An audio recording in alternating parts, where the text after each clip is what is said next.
And we are live. Hello, everybody, and welcome to Fleming Film Talk. The moment is finally here. We're done talk about our top 10 films of 2022. I'm Robbie Fleming, and joining me as always is Justin Doyle and Cody House. Hello, everybody.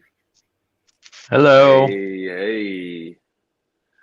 Yes, Yeah, yes. might as well talk about these movies before they get too far behind us from 2022, because now we're moving into Yes, yes. 2023, Yeah, and we it's already. award season.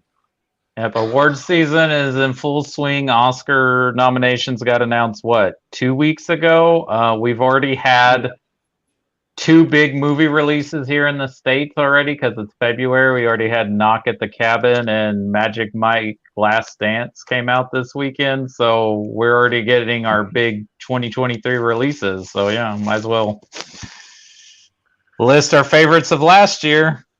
Yeah, Yes, Megan did yes. pretty well. I think that's a bigger movie of I like 2023 Megan. as well. Oh yeah, we had a surprising January this year. I haven't seen any of those movies, but I hear that Megan, Plane, and what is that one? It's like it's not really a sequel to Missing, but it's like a similar Oh, story. yeah, it's called Missing because it's from Searching. Searching and Missing. Yeah, I hear all three of those movies are actually pretty good. I haven't seen Missing yet, but yeah, Megan was fun, and Plane was actually pretty decent. Yeah, which And is weird because January is usually when we like it's either like awards movies getting wide release or like Yeah, dumping ground. that's what's happening to me at the moment. I've had to catch up. I've recently just been to a rock concert, so I've had to catch up with all the films I've missed. I still need to see Till, Women Talking, and the other one. Yeah, I think it's just them two um, now. Oh, and the Sun as well. But I'm not really by bothered the about the Sun as much as the others. I know Knock at the Cabin was one of the bigger talking movies, but 80 for Brady actually was the one that came in first that weekend and Did beat it? out, yeah, Knock Oh at the I man. Cabin just find it and weird that film's Avatar. shot by the same bloke who did Braveheart and Almost Famous and The Thin Red Line. The Thin Red Well, Line. paycheck's paycheck. Maybe he loves the But it, but it, Patriots. but it, but it's John Toll, and his movies are normally gorgeous. It could be good. It could be good. Shot, well shot. Oh, it probably is. He puts like a lot of time and effort into his shots. You could tell with the last Matrix film he shot. Great. Right. Anyway, All right. yes. Who wants to go first? Can I go first, please? All Hit it. right. What's your number 10? My number 10 is a very Oscar kind of performance driven character study film. It's about a really famous and acclaimed person and seeing the downfall of their career by a scandal. This stars the one and only Kate Blanchett, and it's Tar. Yeah, that is also on my list, but just a little higher. Honorable mention. Okay. Honorable mention. Honorable mention. Yes, we'll dive into Tar when it's on the next person's list. Justin, what's your number 10? All right. My number 10 came very late to me in the year, but man, I'm so glad that I watched it and gave it the opportunity that it truly deserved. I wish I had seen it in theaters, but this is really led by a couple of great performances, but one that is just so magical, and it's from Jonathan Majors, who's having a huge career right now, and this movie is Devotion. It Honorable is Oh, mention. yeah, it is so freaking good. It's Maverick, but with lots of drama. It's more drama than what Maverick brought. But I really, it's this isn't on anybody's list, right? No. I haven't seen it yet, even though I know it's streaming on Paramount Plus. So maybe I'll give it a watch soon. Yeah, there. And if Jonathan you're in Majors the has. UK and you're watching this is on Amazon Prime. Oh, nice. But this is about some Navy fighters during the Korean War, and Jonathan Majors is having to deal with racism, of course. There's a scene where he's being talked about and his race is being talked about, and he's in the restroom and he hears it all and then gets out and just has this emotional breakdown scene in front of the mirror. It's just him, and it is the best 3 minutes of acting that you will see all year long. It is. He is a future Oscar winner. When we're going to talk about 100%. future Oscar winners, that man's on the top of the list. Well, he's on his way to be Denzel worthy. Like, always going to be nominated for Oscars. He's about to blow up this year between Ant-Man, Creed 3, and I hear his movie that was at Cannes, Magazine Dreams, he was really praised for. Is that the one where he's a boxer? Or weightlifter. Weightlifter, yeah, because he's a boxer in Creed 3. I mean, he just looks phenomenal. Like, he just really is putting all of his effort into his career right now, and it's really showing and paying off. And that is the reason why Devotion's at number 10. Jonathan Majors really catapulted that movie. And it's also really well done, well shot, beautiful landscapes. I mean, it is similar to Maverick, where we're up in the cockpit too, but it's still really, really well done. And again, it has more heart and more drama than Maverick is a lot lighter. But don't sleep on Devotion, guys. It is a great film. No, I liked it, and that scene in the mirror, like, you could really see how he acts with his face. Like, and if you watch, obviously, Loki, the range. Oh yeah, that's the best. It's the best episode for sure. Sitting at 6.6 on IMDb, $90 million budget, worldwide gross, didn't do well, 21.7. Sitting at 82% on Rotten Tomatoes with 92% audience score. Code. There was a lot of movies that were fighting for this final spot to make the top 10, and I'll probably run down, like, at the end of this, like, all the ones that, if they're not mentioned as honorable mention within your guys' list, I'll list them. I have an idea of what you got as I look at your letterbox list a lot. Yeah, you probably know the whole list, Robbie, because you stalk my letterbox and then question my rating. That's why I keep it private. I bet you stalk mine.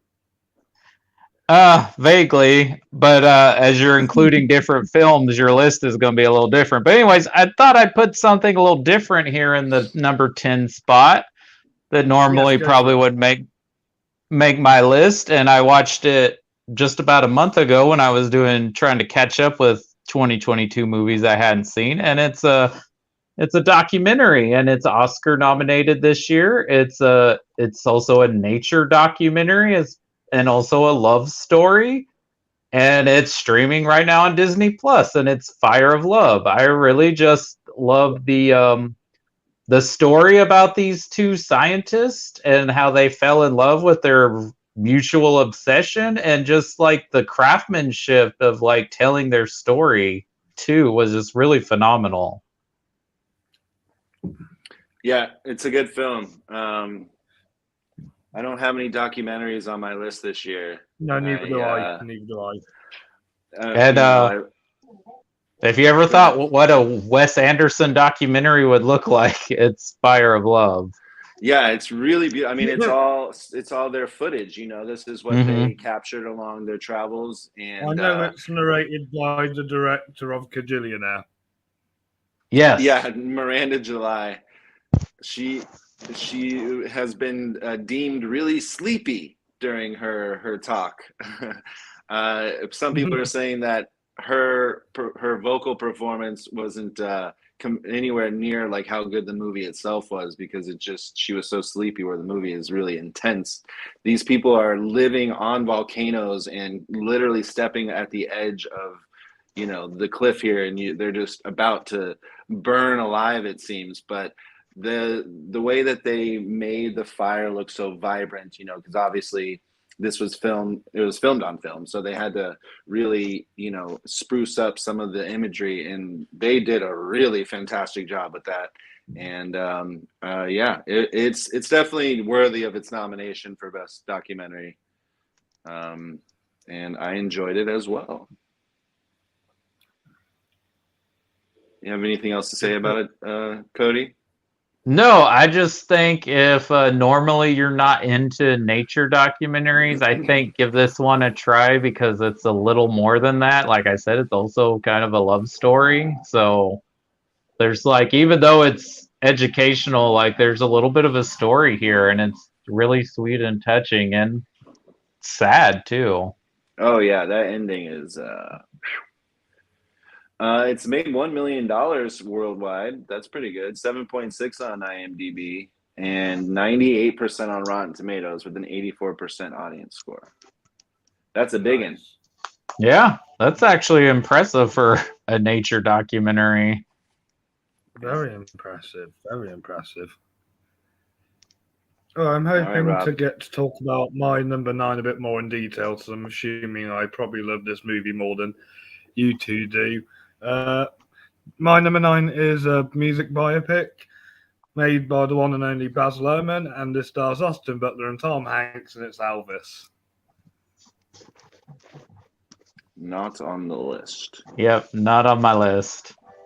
No worries, Tell us no why you worries. love it. So, I love this movie because it really shows Elvis Presley's life and career in such a cinematic way. There's some amazing shots in this film, like the production design, costume design, hair and makeup. They all look like Elvis and the time he lived in. Austin Butler completely steals the show as Elvis. He just really captures mannerisms and his voice, and really drives us rooting for this movie version of Elvis. I know people were very mixed on Tom Hanks's performance. I know he's infamously gotten a Razzie, but I thought he did all right. Me But too. I just think Austin was the star of this show, and all the supporting cast just felt underwritten. But I think Baz Luhrmann just really crafted Elvis's story into a cinematic adventure, and I do love the soundtrack too.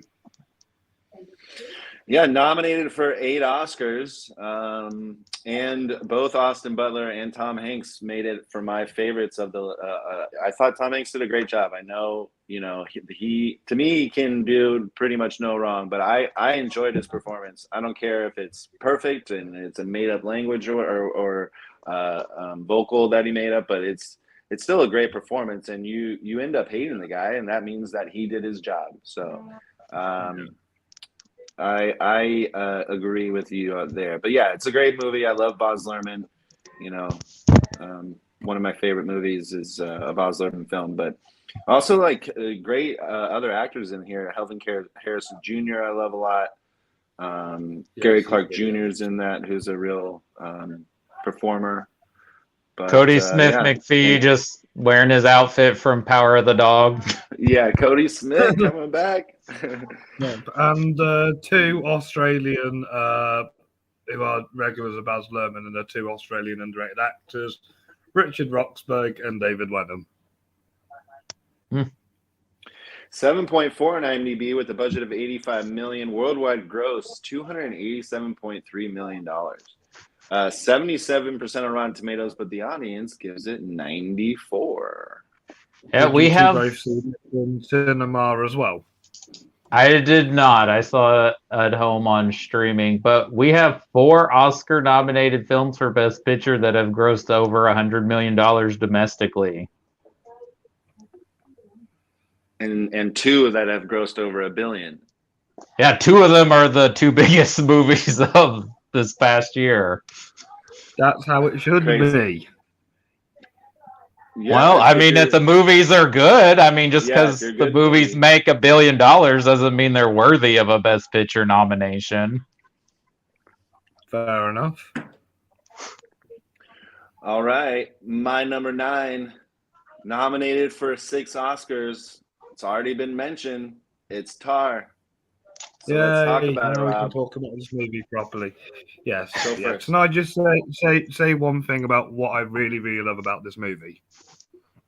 Yeah. And this is the one thing I've been thinking about since I first watched this movie. Lydia Tarr is one of the best characters ever written. But I feel like she is written down to a really basic character, and they didn't really establish her being a gender. They just wrote her as a character, and that is praise, because they've written a really strong antagonistic character. They didn't care whether she was a female or gay. They just made her a strong character. And what I also love about the film is how it shows anybody can be toxic. Because when I watched Promising Young Woman, it made me realize how toxic men were. But this makes me realize that women and like gay people can be just as toxic. I mean, I'm not saying Lydia Carr was horrible because she's gay or a woman. I'm saying Lydia Carr was just a horrible person in general. Yeah. What I think this movie does really, really well, besides Cate Blanchett's talent as an actor, because you've got to put that into play too. Yeah, Todd Field wrote this character study really well. But I mean, this movie hinges on her performance. If her performance wasn't good, this movie would be completely boring. But what this movie does is just put you inside the frame of somebody who is just about to, like, their whole world is shattering because they are so selfish and so self-centering individual. And then it presents it like you're watching a documentary instead of a movie. Like you're watching, like she's a real person. Like that guy who interviews her at the beginning of the movie, he's playing himself like he would be interviewing any other person of her caliber. Yeah, this movie was seriously written for Cate Blanchett. And just like you said, it does live and die with her performance. And boy, does this movie breathe hard because it lives hard with her performance. There's like an 8 or 9 minute monologue that she's doing. The screenplay that makes her want to perform this character. Well, yeah, the director, I'm sure, as well. And yeah. I'm sure there's a lot of factors. From what I've seen of him, I've only seen one of his other. In the Bedroom is really. You probably would say it's kind of slow or boring, but it's a really good 3-act structure of like how that's set up. Tar kind of. People can say that about Tar too. It does have, it's a long movie, and I think it goes down pretty smooth. And yeah, there's a lot of camera tricks in there and one takes, which makes it fun. But yeah, the writing is really nicely elevated, and they make you believe that this is a true person. This is like based off of a real character, but it's not. It's a made up person, and that was fun to kind of get that reveal.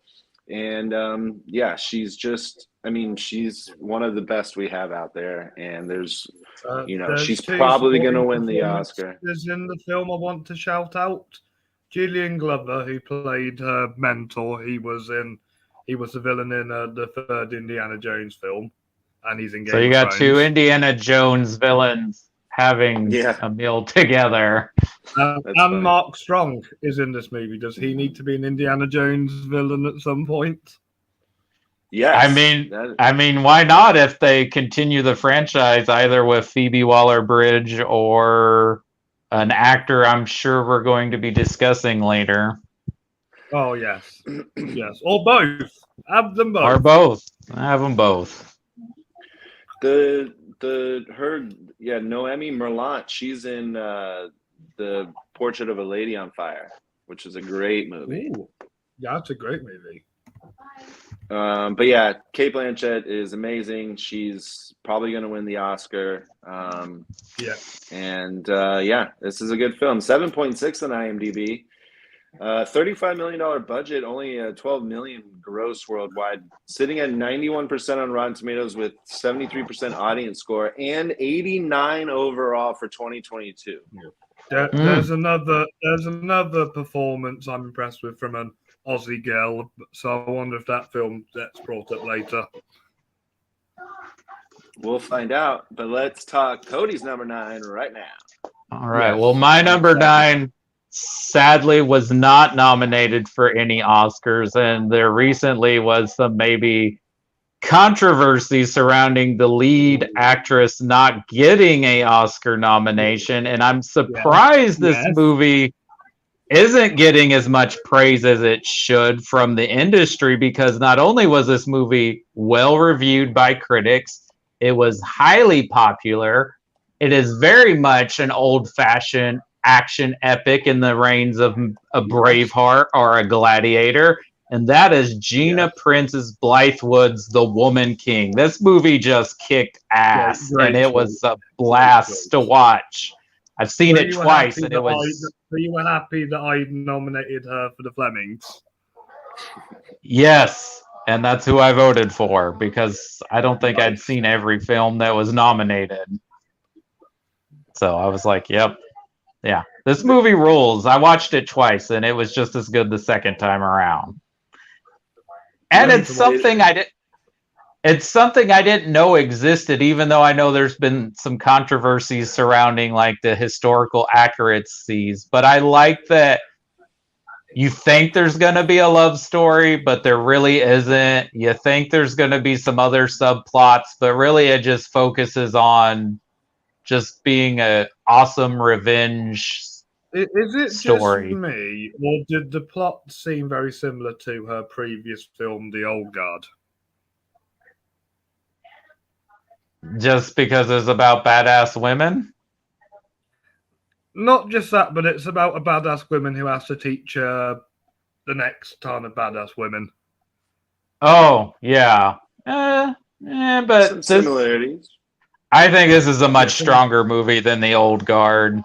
Oh yeah, The Old Guard is just like a blockbuster action flick throwaway. This has meaning and is the Old Guard's entertaining. I have some plotting issues with it and some characters that I don't feel like were really that interesting. Whereas this one, I loved everything going on, like the backstory, the side politics with the king, and the trading, and like I wish that was his comeback.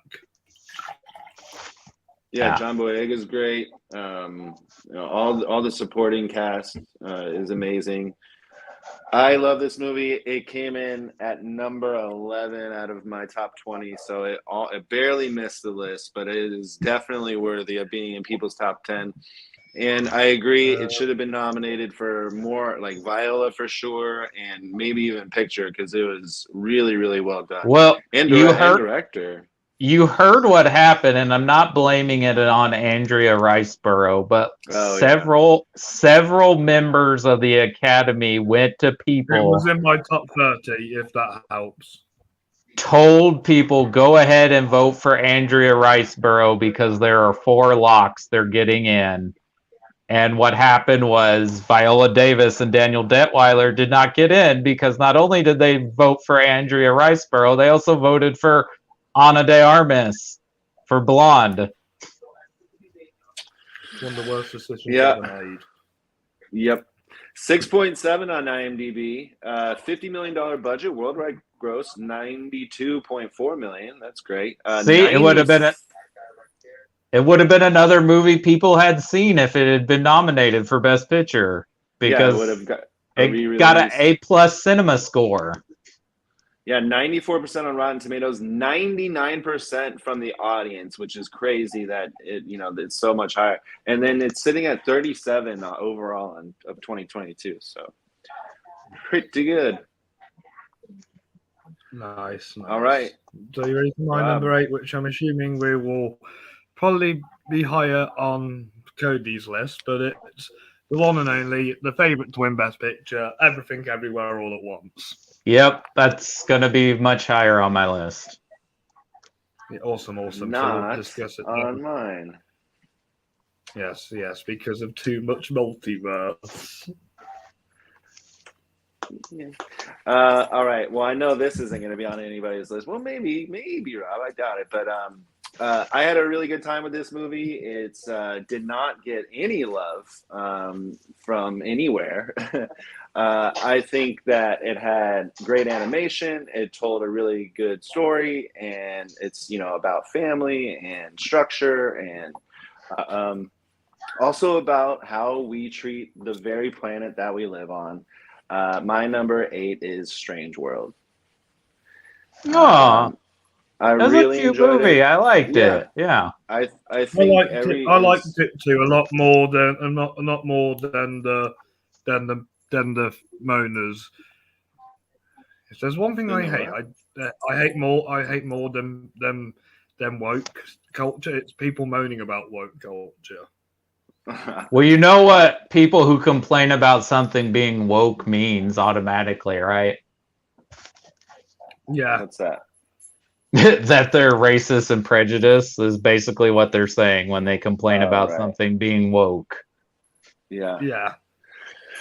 Yeah, typical Disney story. The father isn't around, and then he grows up, and then they go on this adventure, and he gets to see his father again. I mean, this is all a part of the trailer and stuff. And then, yeah, I mean, it's a strange world, and you see lots of weird creatures, but it's definitely a lot of fun. And then once we realize what everything is in this strange world, it really just kind of came together for me. And I'm like, oh, this is like literally our story, but just told in a fun cartoon adventure because of the way that we treat our strange world. And it should be better. But yeah, I just thought it was great. This is Jake Gyllenhaal, Gabrielle Union, and Dennis Quaid, Lucy Liu. If it's a Disney movie, Alan Tudyk's got to be in there. But yeah, I really enjoyed this movie. It's a great animated film, and did not do well anywhere. It was $120 million, seconds on my list. $120 million budget, only grossed 73, sitting at a very low 5.6 on IMDb, and not on the best of 2022, but Rotten Tomatoes gives it 71% with an audience score of 66. Oh, I liked it. Me too. Where is sitting I at your liked it 8th too. spot? My number 8 is a movie Justin did not like, but I thought this movie was masterfully crafted by one of our greatest directors. He is a master of suspense and thrillers. I love the structure of this movie. I think it's one of the most erotic films ever made without showing us any eroticism. It is such a great little mystery, and that is Chark Pan-wook's decision to leave. Higher on my list. All right. Okay. For a second, I my thought list. you were going to say something else. And I was like, I liked that movie. I just not, it's not going to be on my top 10. But yeah, Decision to Leave is. I think I got a couple of more movies you either don't like or weren't hot on. Yeah. Yeah. Well, Decision to Leave was when it's on my list, Cody will take him to town. Okay. I mean, it's fine. I just was letting him know. But, I liked Elvis, but I didn't like it as much as you guys did. But that's okay. Yeah. No. Okay. You ready for my number 7? So I don't think this film will be on either of your guys' list. It's it's one of the most recent films I watched in the cinema recently. Yes, granted, it's a bottle movie. It's set in one location, and the whole movie does feel like a play. But thanks to the fantastic writing, the fantastic acting, and the amazing directing from Darren Aronofsky, The Whale is my number 7. Mm-hmm. Tell us all about it. Yeah, so glad it's not on your guys' list. So we are introduced to Charlie, who left his family for this new lover, and when this new lover died, he developed an eating disorder, and he became obese, and he's about to die of heart disease, and he only has 5 days to live, and he wants to spend them 5 days reuniting with his young daughter. And what we see in this film is all the 5 days of the rest of his life that have all built from his past mistakes. Obviously, leaving his family, like completely forgetting about them, relying on this lover of his, losing his lover, obviously gaining the BC door, and you also find out this really interesting subplot about this church that his lover went to, and the woman that looks after Charlie was his lover's sister. And But anyway, I don't want to ruin the rest of the movie for everybody. But yeah, the 5 performances is from Brendan Fraser, Samantha Morton, Sadie Sink, Guy Simpson, and Hong Chow are all fantastic. Like every time they're on screen, they always just put on good performances. And this is what I love about Darren Aronofsky as a director, because he makes his film weird and he gets the best out of his actors. And The Whale is just fantastically written, directed, and it kind of makes me think that films like The Whale can be entertaining and still be in one location. And this one does tug the heartstrings a bit as well. But it's nice to see Brendan come back and give a fantastic dramatic performance. I've only seen him do one dramatic performance before, and that was Crash, and I think he was miscast in that role. You need to watch Gods and Monsters. He's phenomenal in that. I've heard about that one. Ian McKellen. Yeah, and it's Whale. I enjoyed it as a movie. I didn't like it as much as you, but I think the acting definitely elevates this movie, especially Brendan Fraser, because it's not only a performance we don't usually see from him, but it's just knowing his history with also this kind of performance, and it would make a really incredible acceptance speech if he ends up winning the Oscar, though I'd say it's kind of a 3-way race right now. We'll see who ends up winning SAG to see who it favors. Who wins the BAFTA. I think Bill Nye will win the BAFTA for some reason. I think so too. I really like this movie very much. I think, his best performances of the year for sure. Brendan's on my top. Hong Chow's on my top for supporting. I just think it's a really beautiful film, as disgusting as it is. I mean, I hope you guys didn't eat pizza or fried chicken anywhere. Actually, we ate pizza. We ate pizza right before we went to see it because we kind of made a joke about it, like, well, let's just gorge ourselves on pizza before we watch a man gorge himself to death. Before I went to watch it, and then I said to my work colleague, I'm not going to eat during this film. I'm just going to get a milkshake and lemon sparkling water.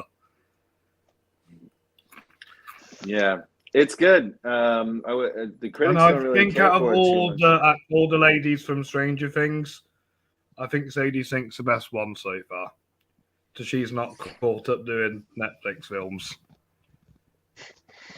Yeah, the critics were very divisive on this movie. A lot of them really, really did not like it at all. Yeah. 8.0 on IMDb, though. $10 million. Which is really good. Which is really good from what I've heard. Yeah, it's doing surprisingly well for its budget. Yeah. 10 million, and then it's gross 19. 66% on Rotten Tomatoes, but the audience gives it 91. Yeah. Okay. My number 7. 7? 9, yeah. Mm-hmm. Okay. I think if this is on anybody's list, it may be on Cody's, but probably not. I really enjoy this movie. It's a great action film. It came out of nowhere. It's a part of a franchise, and it's one of the better iterations of the franchise. I think it's really brought us a huge star from this movie because she did a fantastic job as the main character in the movie Prey. I love this movie, but it's an honorable mention. It did not make my top 10, but God, this movie's so good. I wish this had gotten a theatrical release. I would have loved to have seen this in the theater. Yep. Yeah, I would have loved to see it too. I've seen it again since, the first time I saw it, and everything I thought about it the first time was just solidified the second time. I mean, the CGI in this. Some of my friends were very mixed on it. They said that it wasn't as good compared to the first one. And I'm like, yeah, but it's better than the other sequels. I got a controversial opinion. I think it might be my favorite Predator movie. Because fair enough. I can let that slide. It's one of the better ones in the franchise for sure. And not because the first Predator movie's bad, but because this protagonist is much more relatable than Arnold Schwarzenegger is. I can't relate to Arnold Schwarzenegger. He's supernatural. Yep. But yeah, in this sort of like Comanche Nation, to have a predator come down and show all these like new technology that these people have never seen before, and then also have to combat them with just their simplicity and what they have around them. But it's beautifully shot. It's great action. The scene when she and her brothers are going against him in the woods there is so phenomenal. Her tricks that she does to make, to try to take him down. I mean, she's like the youngest in her tribe, and she's still taking down one of the biggest predators there is. I liked her arc in the film of how she has to become a better hunter. The bear fight might be my favorite scene in the movie. Yeah, bear fight's great. I mean, yeah, the mud where she's in the mud and like trying to get out, it's like so tense. I mean, it's just a really, really well done film, and I think Amber Midthunder is going to be a fantastic breakout star. She's amazing. Oh, agreed. Yeah. Sitting at 7 point. Is anybody up for that Predator film set in Japan with the guy from Bullet Training? Is he going to be a samurai fighting a predator? Because I'd be all over that. That's the fan fiction at the moment. The Predator film set in Japan with that actor from Bullet Train playing a samurai. Yep, sign me up. I'll watch it. Yeah, exactly. Sitting at 7.2 on IMDb, doesn't have a budget. I mean, a box office budget, but the itself's budget was $65 million, and then Hulu bought it. Sitting at 93% on Rotten Tomatoes with the 73% audience score, and is also number 48 overall of 2022. I tell you what, you got a problem franchise. Give Dan Trachtenberg the job, because this and Cloverfield Lane or whatever that one was. Cloverfield Lane. Yeah, he knocks them out of the park. He'd be good for the MCU. He'd be a good MCU director. Maybe so, but I don't think they need help right now. Yeah, right. They do. Well, we'll see with Ant-Man. By the way, I rewatched the first one recently. Yeah. I think it's funny. It's a fun watch, but I still want to know what the Edgar Wright version looks like, even though I think like more than 50% of the movie is his script. I rewatched the second one, and you're right, Cody. It doesn't really have a plot. No, it has no plot. It's just there. Yeah. This isn't always a bad thing. Sure. No, my number 7 might be on. Hold on.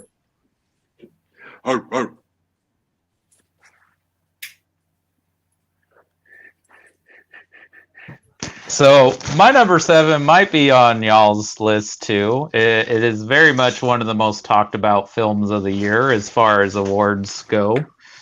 It's up for a lot of Oscar nominations. It might be the best screenplay of this year. Just got some of the best dialogue I've ever heard in a movie, and phenomenal performances by all the actors involved.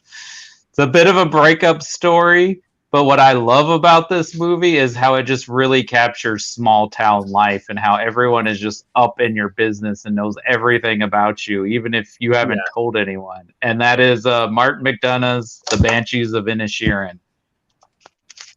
Yeah, which was my number 11. Ah. And not on my list. Okay. Well, it's my number 7. I really like this movie a lot. It's my second favorite Martin McDonagh film. My favorite still Three Billboards. My favorite's In Bruges. That's my third favorite. Is Three Billboards your third favorite? Yeah, Three Billboards would be my third favorite. At least we Well, both tell us agree about on Banshees. 70. Banshees. Well, I mean, what else is there to say? Colin Farrell. This is if I was giving the Oscar, this is who I would give the Oscar to because it's such a vulnerable and sweet and amazing performance. Just how devastated this man is about Brendan Gleeson not wanting to be his friend and what happens to a certain character. I'm not going to give anything away, but I feel that energy in that scene. And also Brendan Gleeson's very great because he's weighing with what is more important. Is it to be nice to people or to be remembered? Like, what is more important in life? Barry Keoghan's an ex-Oscar winner too. Yeah, he's not winning this year though. No, God no. I'm really surprised he got nominated. I'm gonna be honest. It's a good character, but I mean, it's a character, and it feels like a character. Whereas these other ones just definitely felt like real people. But you feel the other three performances are worthy nominations? I don't really think Carrie's is too much. She kind of was just, there, didn't really elevate too much. But yeah, this is one of those movies where the top four main actors all got nominated, which we'll talk more about with another movie that you guys like. But yeah, nominated for 9 Oscars, including Best Picture. This is a beautiful film, very well written. And it's just, and I've said this over and over again, it's just so simple. It's so simple. There's no, the threat is to not be a friend with somebody. And it's like, yeah, but that's not going to kill you, right? And then the dialogue is literally just like this. It's just what we're talking about. It's just literally doing this. These just simple, sentences put together. But it just is really sung. It's really, taken off. One of the bigger movies of this year and one of the, just like you said, more talked about ones for sure. And I think it's interesting that he sets this little feud between these two characters over nothing as the Irish Revolution is in the backdrop going on. Right. Yes. Yeah. 7.8 on IMDb, and its budget doesn't have the budget, but its worldwide was 37.8. So it's doing well there. 96% on Rotten Tomatoes, 75% audience score. Overall, though, for 2022, it is number 9. So that's a big one. Yes. Good movie. Yes. Great performances, great screenplay, great directing. And I love the score. I love Carter Burwell's scores. Yeah. The score is very, very memorable. I mean, it's... And if anyone is a worthy successor of, even though it's a little bit different energy, but someone who's trying to do what the Coen brothers do, I think Martin McDonagh is a worthy successor of that kind of style of storytelling. Definitely. All right. Definitely. He's a great director. We're getting closer to the top here. What is your number 6, Rob? There's the great one of the greatest sequels of all time, Top Gun Maverick. Is this one on yours, Justin? I know it was in your top 5 last time we did this. Yes, it's on my list. We'll talk about it when we get to you then. Not even an honorable mention code? Not an honorable mention. I do enjoy this movie quite a bit. I think it's substantially... You said it was more of a popcorn movie than a work of art. For me, yeah. I mean, it was great seeing it in the theater. Like when the planes go up, you feel like you're going up. It's a very entertaining movie. Tom Cruise knows how to entertain people.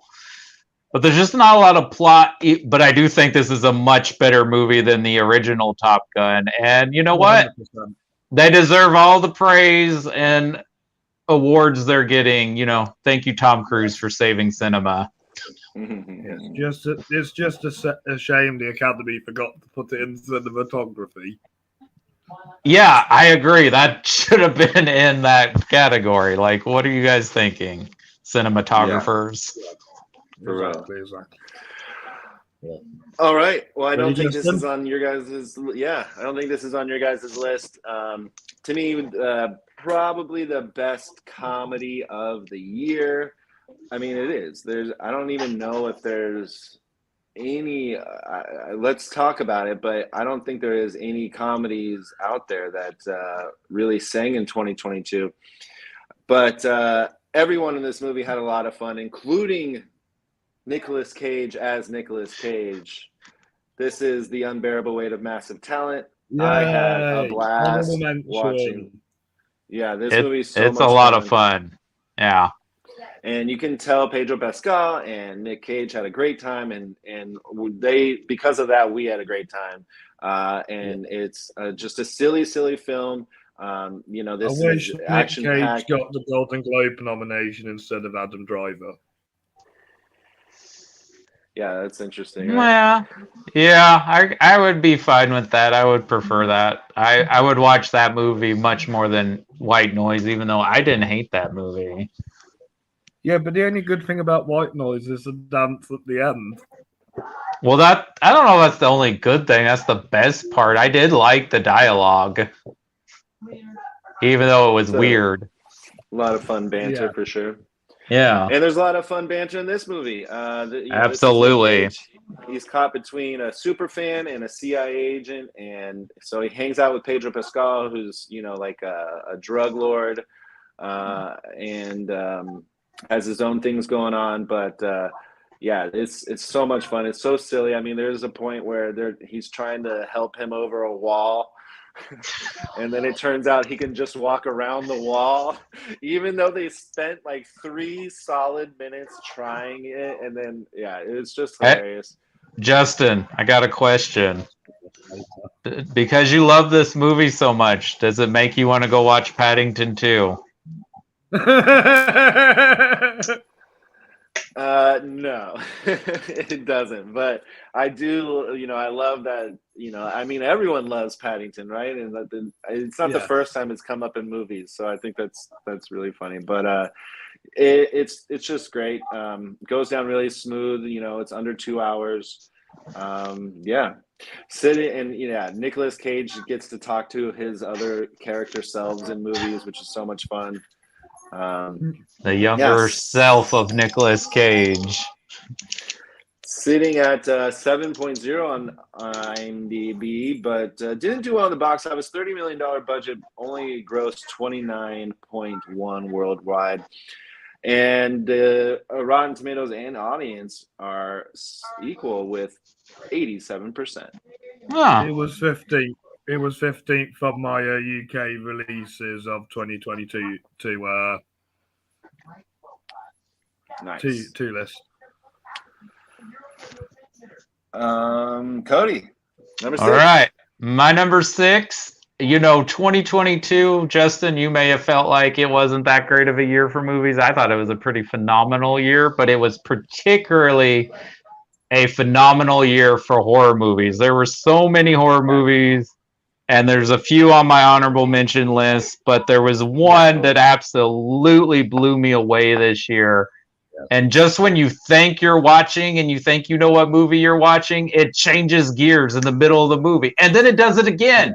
And then it does it a final time. It is one of the most insane, crazy movies I watched, and I loved it. I've heard someone refer to it as David Fincher upstairs and Sam Raimi downstairs, and that is the Banana Pants movie, Barbarian.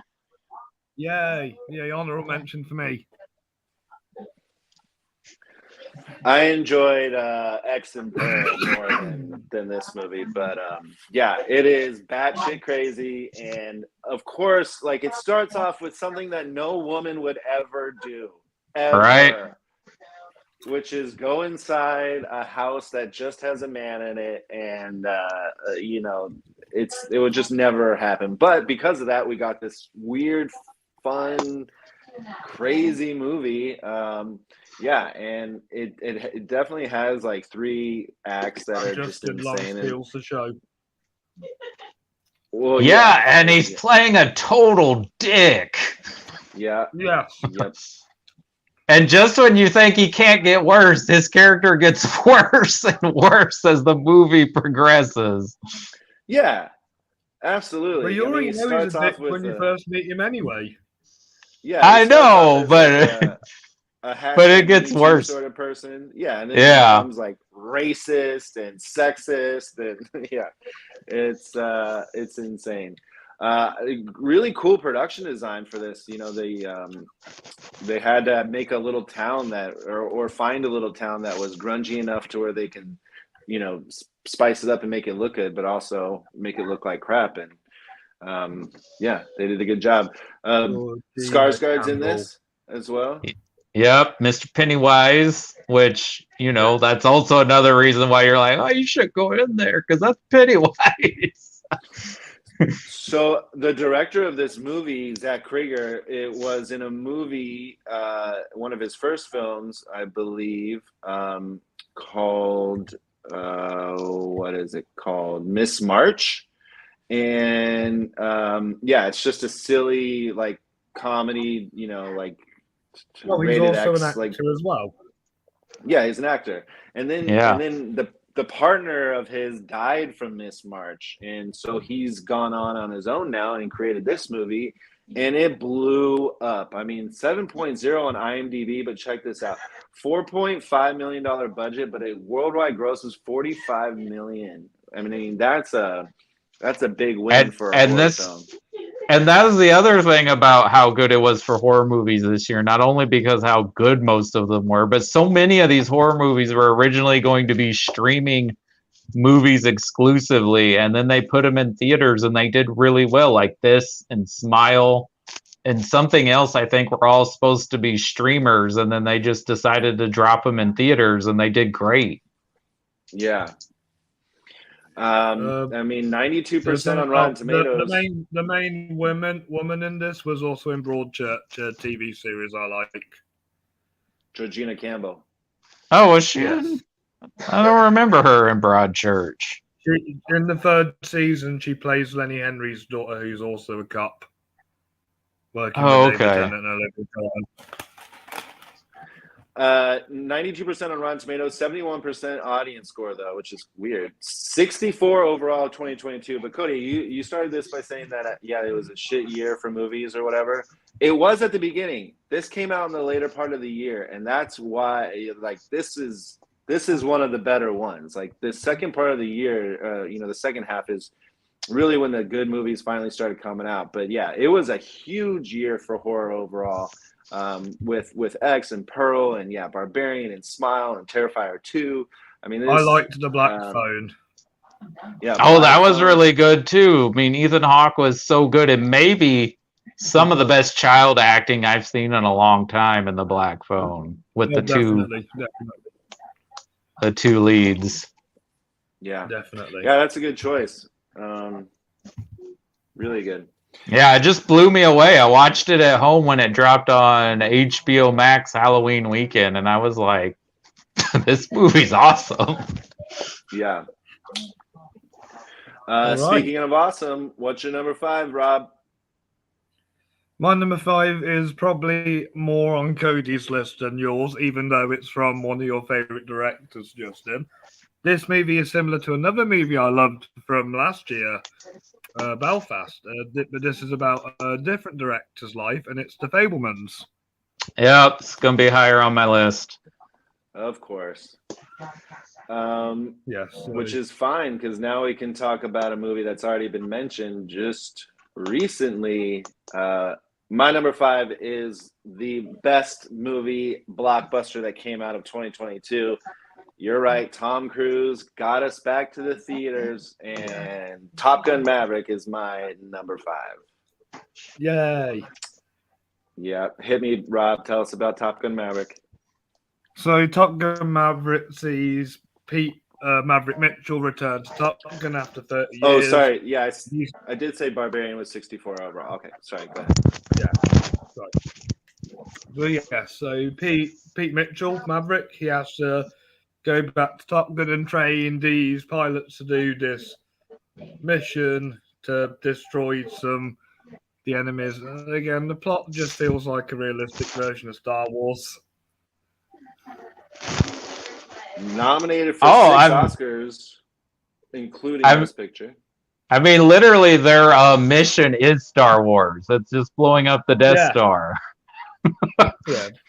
Yeah, and they put you in the cockpit and they make you fly around with them, and it's so much fun. Yes. We have a new cast of Claudio characters. Miranda's cinematography is the best thing about this movie, because I feel like with Claudio Miranda, once you're in, because he also shot Life of Pi, so once you're in like an isolated area, you're in the isolated area with that character. Mm-hmm. Yeah, we have some of the same characters back from the original Tom Cruise, of course, Val Kilmer, but we have some new people added to the cast. Jennifer Connelly, who is so good. Miles Teller, John Hamm, and then the gentleman who was also in my number 10, playing a similar, well, not a similar role, but playing a similar character. I mean, they're both pilots, is Glenn Powell, who's doing really well with his character, or with his career. I hope he becomes a big star soon. Well, he just got cast as Booster Gold for the DC Universe. That's amazing casting. That is amazing casting. Directed by Joseph Kosinski, who people thought had a shot at Best Director for the. Well, Oscars, he did get the DGA nomination, so got nominated in other areas. Yeah, it's weird that he can have the best movie of the year and the worst two movies this year as well. Yeah. And I would say Top Gun is in that top 5 chance of winning, actually. I don't think it's going to, but I think it's in the higher market of a chance. I think so too.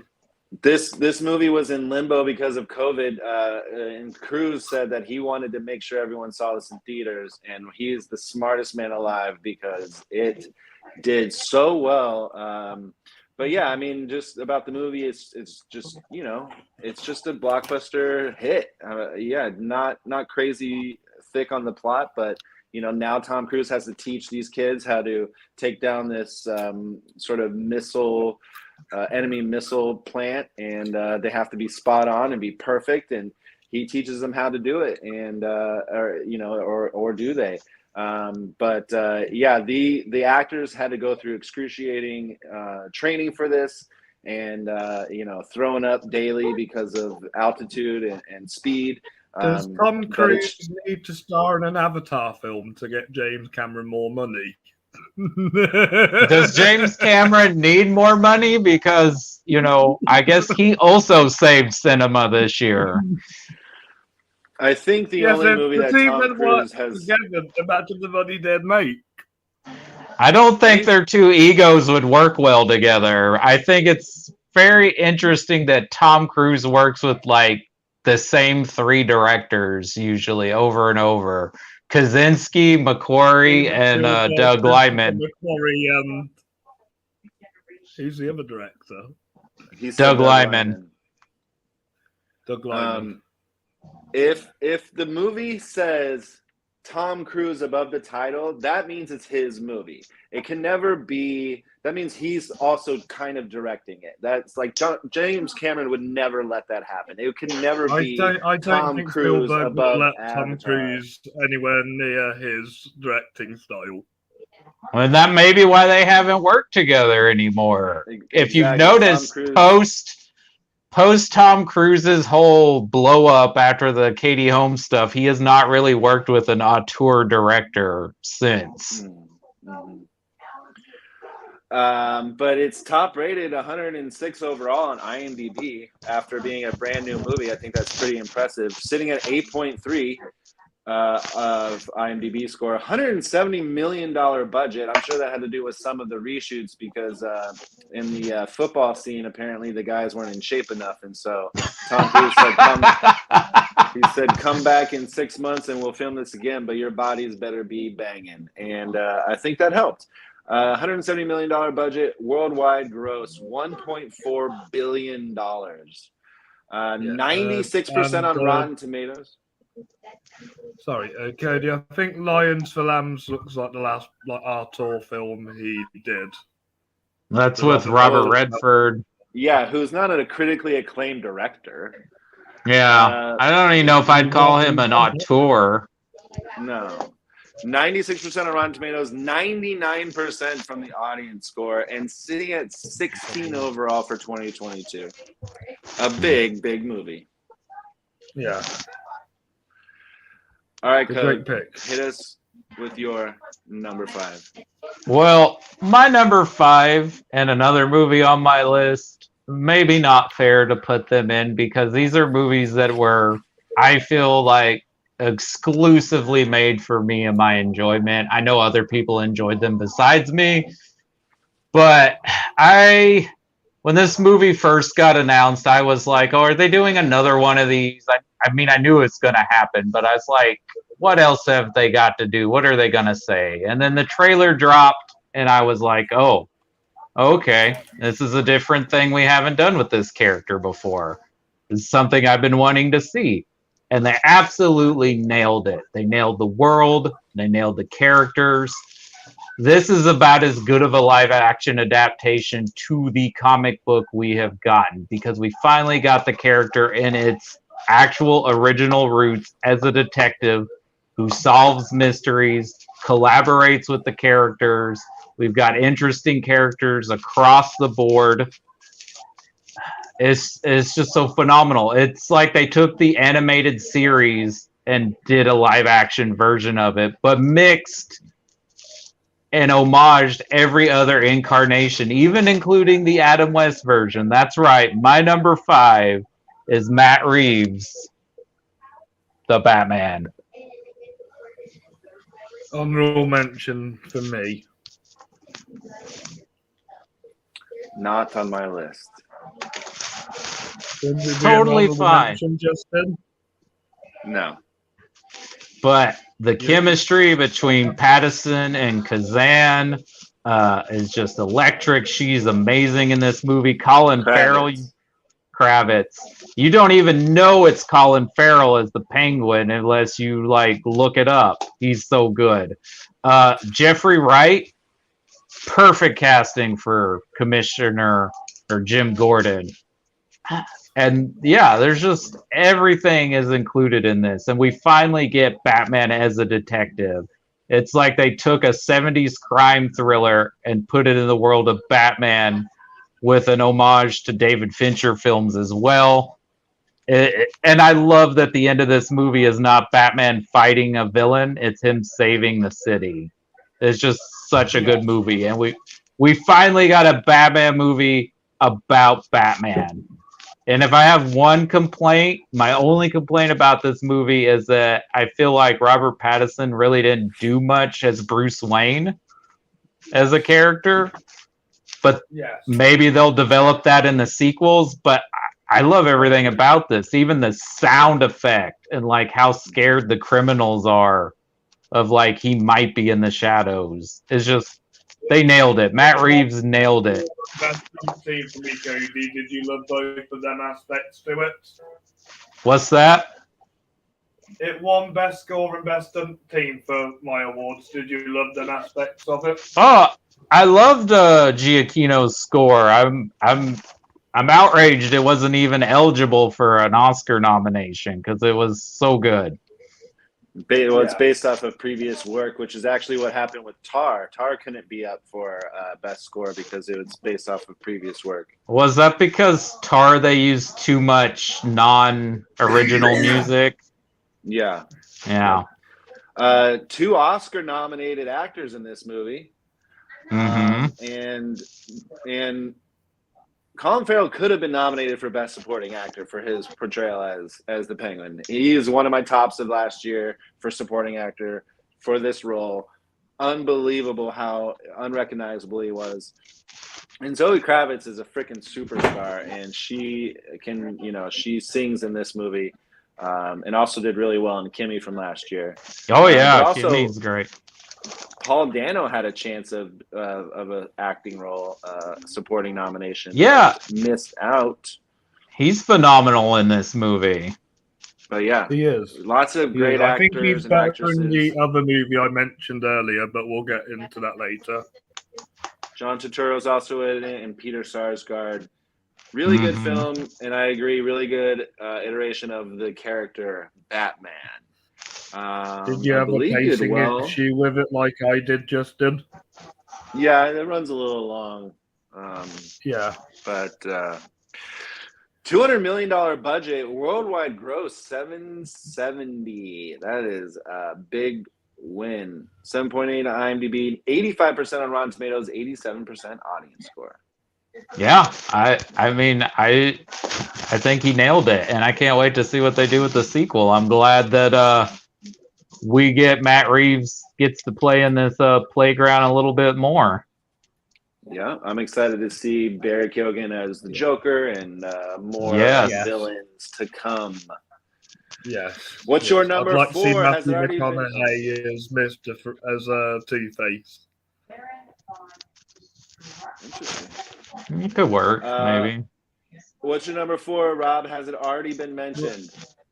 No, it hasn't yet, and I do want to apologise to Cody House. I do rip into him a little bit because he didn't love this movie as much as I did, but I love war epics, and this was a beautiful, an epic war epic, and it was a really tragic story. It's like watching Grave of the Fireflies, 12 Years a Slave, and Schindler's List. And this is all from the Germans' perspective of World War One, and it's all quite on the Western Front. Good one. Not on my list. Yes. No worries. But I've spoken to you about this film before, Justin. This is epic. Yeah, got a Best Picture nomination. Probably gonna win Best International Picture. Yes, well, it's hands this down is my winning favorite so far out the Best Picture nominees. Nominated for 9 Oscars, including Best Picture, Best International. But yeah, this is a really solid film. Great score. It's harrowing at some points. I mean, the scene where he has to take another person's life and then just you can see the regret on his face almost immediately. I mean, the acting's really well done. And to start off the movie with them just so excited to go to war and be a part of like boot camp and stuff is like sickening because you know it's not going to go well.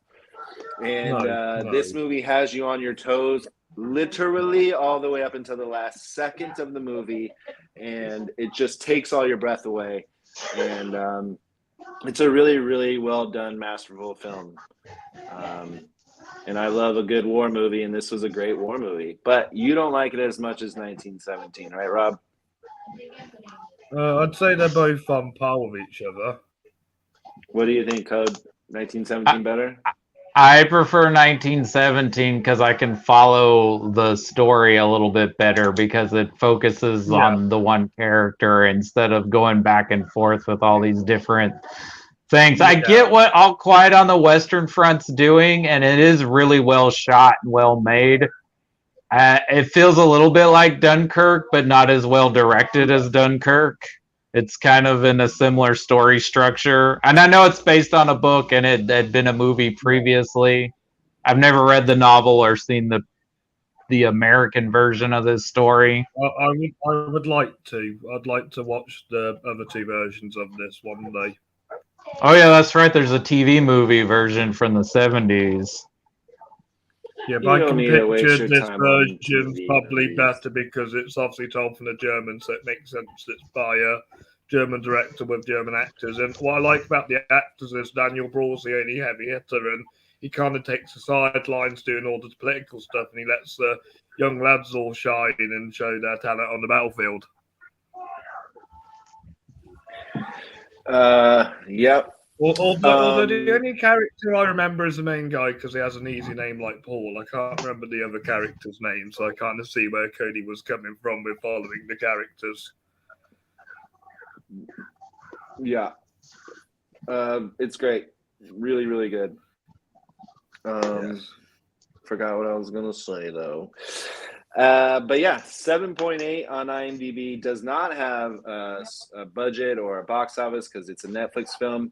92% on Rotten Tomatoes with the 90% audience score, 66 for Did 2022. it premiere at any festivals, Justin? All Quiet. I'm not sure. Oh, I remember what I was going to say. 14 BAFTA nominations, which is Yeah, incredible. that's where everyone was like, well, it's getting in at the Oscars because it swept Yeah. the BAFTAs. I'm hoping that wins the Mhm. BAFTA, actually. It could. I'm sure. I think the BAFTAs like only to be a bit more different than the Oscars. thing that might give it a run for its money is Banshees at the BAFTAs. Just Yeah. like Banshees, it has a crazy score where it's just kind of, like strings and just the string instruments, but it's very, very good. Good pick. Thank you. I know this isn't on anybody's list because I'm in the minority of loving this movie as much as I did. I had a great time in this film. It's a dark comedy, definitely not as funny as Unbearable Weight of Massive Talent, but I laughed throughout until about the last 30 minutes of this movie. But I had a great time. This movie is nominated for 3 Oscars, including Best Picture, and it's Triangle of Sadness. Oh, yeah. I had a great time. I did finally see this movie. I enjoyed it. I think there are 2 other films that have a similar theme that I enjoyed a little bit more than this one, but it is a fun movie. And I really like the scenes with Woody Harrelson and the Russian guy where they're like insulting each other with quotes. Yep. Yeah, well, It's they're so having good. that chat about politics. That's the best scene in the movie, yet it has nothing to do. Yeah, where's the plot of this movie, Justin? Because I feel like one of the side characters in this film should be the main character. Well, Dolly De Leon was getting a lot of praise for her performance. That's who should be the main character of this film. Had a chance to become Best Supporting Actress, but lost out, of course. But this movie was fun from top to bottom until, again, like the end is a little bit twisty there. But I mean, this is it's a take on our everyday life going right now, which is, the rich are rich and the poor are poor. But when push comes to shove, if they needed to go out and be in the normal world or try to live in a different luxury than they're used to, then they wouldn't be able to survive. And so they lean on the poor to get them back to their riches. And I just thought it was a really inspiring sort of vision and take on that, because it is exactly what happens in this world. And it was just really, really well done. And Dolly De Leon's great in it. I think Woody Harrelson was so much fun, but Harris Dickinson, Yes. who won for Rob's Breakout Star of the Year, Yeah. and he was phenomenal in it. And I see him as his a nice scenes were rising star. uncomfortable. I was like, dude, just pay for the meal and shut up. I also love that. I did not like either of them couple. I can tell that they were both abusive to each other. Yeah, they were a terrible relationship. Didn't that actress sadly die tragically? Yeah, which is a shame. Charlotte B. Dean, like literally right after the movie came out. But Ruben Östlund got in there under director. I did remember it would be right before the Oscars. I was like, "There's a possibility." Have you seen The Square, Justin? Yeah. Yep. I really enjoyed. I think The Square's funnier. I haven't seen his other films. I know they remade Force Majeure, but I hear the remake was terrible. Yeah. Downhill. Watch The Square. I've not seen Force Majeure yet. That's on my list to watch. I highly recommend watching Force Majeure, and then go watch The Square after. But he's great. He's a great director, and this movie is fun. 7.5 on IMDb. Didn't it win the Palme d'Or at Cannes? Yep. It won the Palme d'Or. Yes, 10 million, 10 I euro. preferred the Palme d'Or winner of last year, which was Titane, which I recommend to Cody if he's not watched it yet. It's so good. 10 Cheers. 10 million euro budget. Worldwide gross is 23.3. 72% on Rotten Tomatoes with a 71% audience score. What was the IMDb Cody. rating again? 7.5. Nice.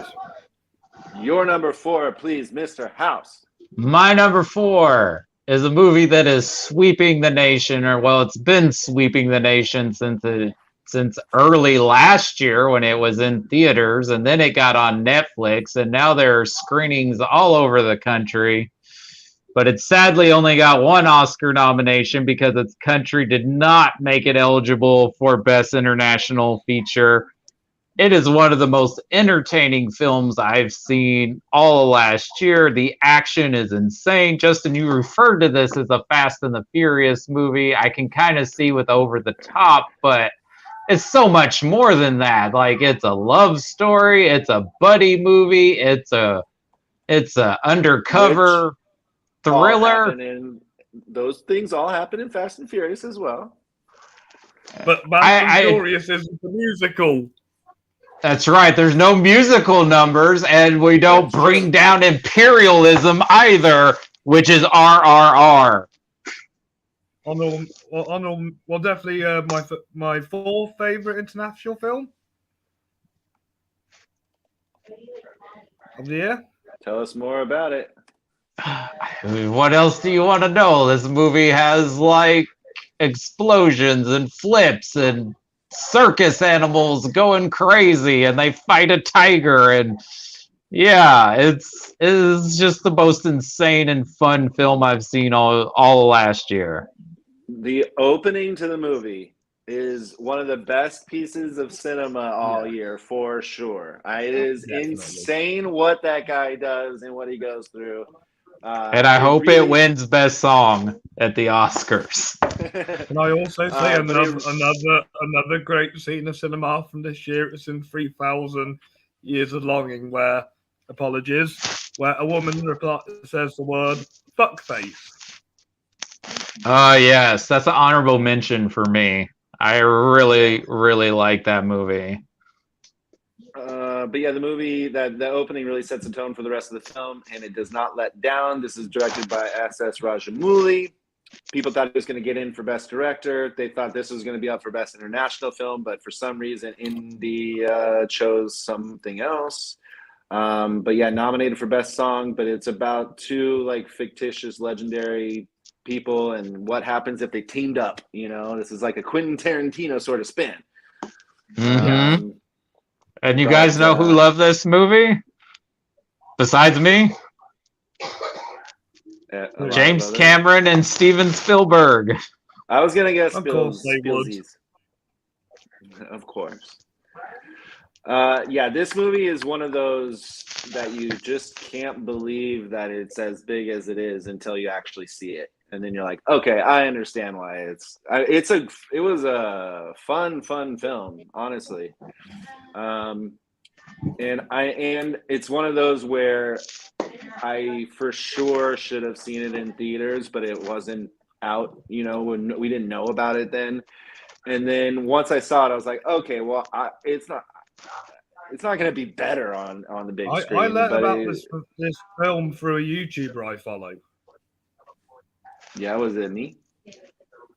No, it was If you haven't he's got great videos. He's fantastic. I highly recommend him if you love movies. But I wish I did. I just kept seeing tweets about this from film critics and people, and then it just stayed in the conversation all year long with people. Yeah.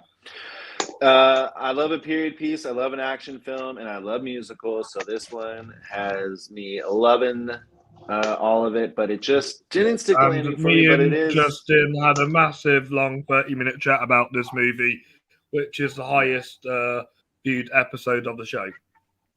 And I wonder how many of those people are people from India that watched it, because they have a huge film I've been market. trying to look for new Indian films for me and Justin to talk about to get more high ratings. Well, there's a lot of these Bollywood type movies that are these epics. They're like 3 hours long, and they are like these multiple genres. This one isn't Cody. This one isn't Bollywood. It's Tollywood. It's from the Telugu language. Yeah, language. The version Justin watched on Netflix was in Hindi. It was dubbed. An Uber driver told me all this. Well, okay. I watched it in its actual language. I don't watch dub at all. I watched it in its language, and luckily Netflix, for some reason, some international films Netflix already shows dub, but this one they didn't. It automatically shown in its language. Yeah, the one on mine on the UK Netflix was the Hindi dub. This is a great choice. It's an honorable mention. It's definitely in my top 30 of the year, probably 25th. Yeah. It's just really well. Rise something revolt. What's the RRR? Rise revolt something. But sitting at 7.9 on IMDb. I don't think it has box office because it does. It's 500 gross, whatever that is in Indian money, but it made a lot of the box office. 3.5 whatever. But yeah, 158.5 million overall. So that's great for an international film. 95% on Rotten Tomatoes, 94% from the audience, and 34 overall on 2022. Wow. Okay, Rob, number 3. We're going back to Cody, and we're going to my favourite international film of the year. This felt like a tribute to Hitchcock, and a fantastic director got to show off his mastercraft, and this is Decision to Leave. Yes. All right, Cody, you brought it up first, so tell us about it. Well, yeah, like Robbie said, this is, if you guys don't know who Chark Chan-wook is, he's a South Korean filmmaker, mostly famous for his Revenge trilogy in the early 2000s. Old Boy is kind of one of the best of that series of films, but he's very good at thrillers, and this is very much in vein. Just imagine if Alfred Hitchcock and Paul Verhoeven of his 90s erotic thrillers had a baby, it would be this movie. It's just, I compared it more to In the Mood to Love mixed with Vertigo. Okay, I can see the Wong Kar-wai visuals in here. But also because that story is like a love story, but it isn't the love story you think it's going to be. Yeah. Much like this movie. I'm so glad it didn't get nominated for Best International Picture, because I was going to see it again, and now I'm like, nah. Don't BAFTAs mean anything to you? No, it's only Oscars. Dang. I'm kidding. I just thought this movie was just so well constructed. Justin, I love your culture. Well, this doesn't have to do with because it got nominated for a BAFTA. Yeah, I mean it's fine. It's not going to win though. We know what the international pick is, and But I was surprised that Decision to Leave did not get nominated, because this was one of the biggest talked about international films of the year. Oh, definitely. It is the most streamed movie on Mubi in North America. I've been nagging my friends to watch it, because they like Korean films too. Well, then they should definitely check it out, because it's phenomenal. Yes. Did you guys think that he was going to be in for Best Director? I didn't think it was a shoo-in, but I thought he might get in it because each Field nominates, I was like, he could be the one weird choice but they didn't do any weird choices as far as director because They Triangle of Sadness got a Best Picture nom as well. So 7.3 on IMDb. Did well at the box office, $10 million, but worldwide gross is 23, so kind of made its money back. Sitting at 93% on Rotten Tomatoes, 87% audience score, but 49 overall for 2022. Nice. But no, we just like our detective movies more than Justin does. Well, that's 2 for Cody so far. That's true because I have the Batman in my list too. My number 2 is also one of the many whodunit movies as well. Well, my number 3 is not a whodunit at all. One of my favorite movies of the year just made me feel good as a human and makes me think of my childhood and how I, lived my life, and also makes you think, what if you lived in a town where it was the closest to NASA? Like, would you be in love with space as much as this child in Apollo 10.5, A Space Age Childhood, directed by Richard Linklater? Unfortunately, this movie cannot be up for Best Animated Picture because of its the animation style of filming it first and tracing over it later, which is still effing animation, but could not be up. Yeah, it's such a shame because this is... Yes, Academy, why didn't you nominate Tintin in 2011? I would have won, I think. But yeah, it's rotoscoping, right? He rotoscoped it. Yeah. Which is so lame. Marcel the Shell with shoes on is freaking half live action. So you can kiss my ass, Academy. This movie was a freaking gosh darn delight. Richard Linklater definitely knows how to make my third favorite animated film of the year. Richard Linklater definitely knows how to make a family film, whether it be uncomfortable or just a slice of life. And that's what this is. Very imaginative, makes you feel like this is probably based off of a true story. But it's just a coming-of-age tale. It takes place in Houston, Texas in the summer of '69. And it's centered around the historic Apollo 11 moon landing. And yeah, Jack Black was the narrator, but Zachary Levi's in there. Third time on my list, Glenn Powell for my top 10. He's in there. Justin's charmed by somebody. And what's crazy is I'm not. I actually dislike him. I don't like him in Maverick, and then he's you can't really. I thought he was great in Maverick. I mean, he did his job, which is be an asshole, right? But I'm sorry. But he just in Devotion, he definitely shines because he gets more of an acting sort of a chance than he does in Maverick, where he's just supposed to be sort of like the heavy or whatever. But I really love this movie. It's out on Netflix, so there's no box office, but 7.2 on IMDb. It should have been up for Oscars. 91% on Rotten Tomatoes with an 86% audience score, and is sitting at number 78 overall of 2020. Very charming, very delightful film.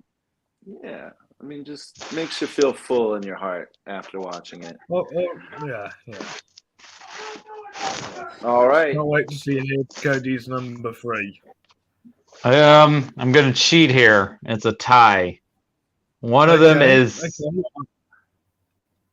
one is an animated film, and one is we can argue back and forth whether it's animated or not. But it is they're both very touching movies. One is just a very sweet movie that just makes you feel good. It's like a warm blanket. It just makes you feel good to be alive. And I was just really amazed because I didn't know anything about it. It was like a video sensation. And I didn't know they were married and then divorced, and they still made this movie together. And then the other one is a movie Justin does not have any love for, but I found the movie very sweet, very touching. I stick up for against certain friend I know who hates this movie too. It's very relatable. I love that it takes place at a similar time. I was around that age. It's very relatable if you've ever lived with young. I have 2 stepdaughters, so this is very relatable. I also like that it deals with the issues of being embarrassed by your parents, but also your parents trying to push what they want on you because they want you to be more successful and better at things than they did. It's just really sweet and touching. So my number 3 spot is a tie between Marcel the Shell with Shoes On and Pixar's Turning Red. I watched Marshall the Shoes On for the first time today, and I was impressed. Yes, it's such a lovely, sweet movie. Turning Red is my second favorite Pixar film of the 2020s so far, with number 1 being Soul. Of course, yeah. Soul is a masterwork. But yeah, I was really moved by both of these movies. I like Marcel the Shell. It's one of my honorable mentions. I think it's just like you said, it's a lovely, lovely film. It's really, really sweet. I am just mad at it, and it's not its fault, but because it's eligible for an Oscar and is nominated. But I really, really, really loved it because I had never known any of the YouTube videos and never seen them. But I love Jenny Slate, and this was like a must rush out and go see immediately movie, and I did. Love A24 as well. But of all the comedy actresses, I find Jenny Slate quite attractive. Yeah. And I got to see this for my birthday at the Alamo Draft House, which was really nice. Oh, nice. Yeah, that's a good place to see movies. But yeah, I love this movie very much. It just didn't make my list. But yeah, after you see it, you just you're just so happy. Like you just love life, and or wish you loved life even more. But, and you'll probably get a good cry in there too. Yeah, it's nice and charming. I'm gonna write that review. I promised you all. Yeah, it's very, very charming and very well done. Did pretty well, I think. 6.3. Oh, did not do well. 6.3 overall, just IMDb. I mean, box office. Sitting at 7.8 on IMDb, though. 99% on Rotten Tomatoes with a 91% audience score. And is also number 10 overall. Let me see. Yeah, number 3 overall. I was doing some research for my review, Cody, and this premiered in 2021 at a festival. Yeah, but it counts as a 2022 for us. Well, a bit like Sound of Metal, where it got premiered at festivals in 2019, didn't come on Amazon until 2021. 2020 for us. Yeah, we got a bit later. Yeah, premieres aren't theatrical release, so that's what we go based off of. Is it's theatrical release. I see.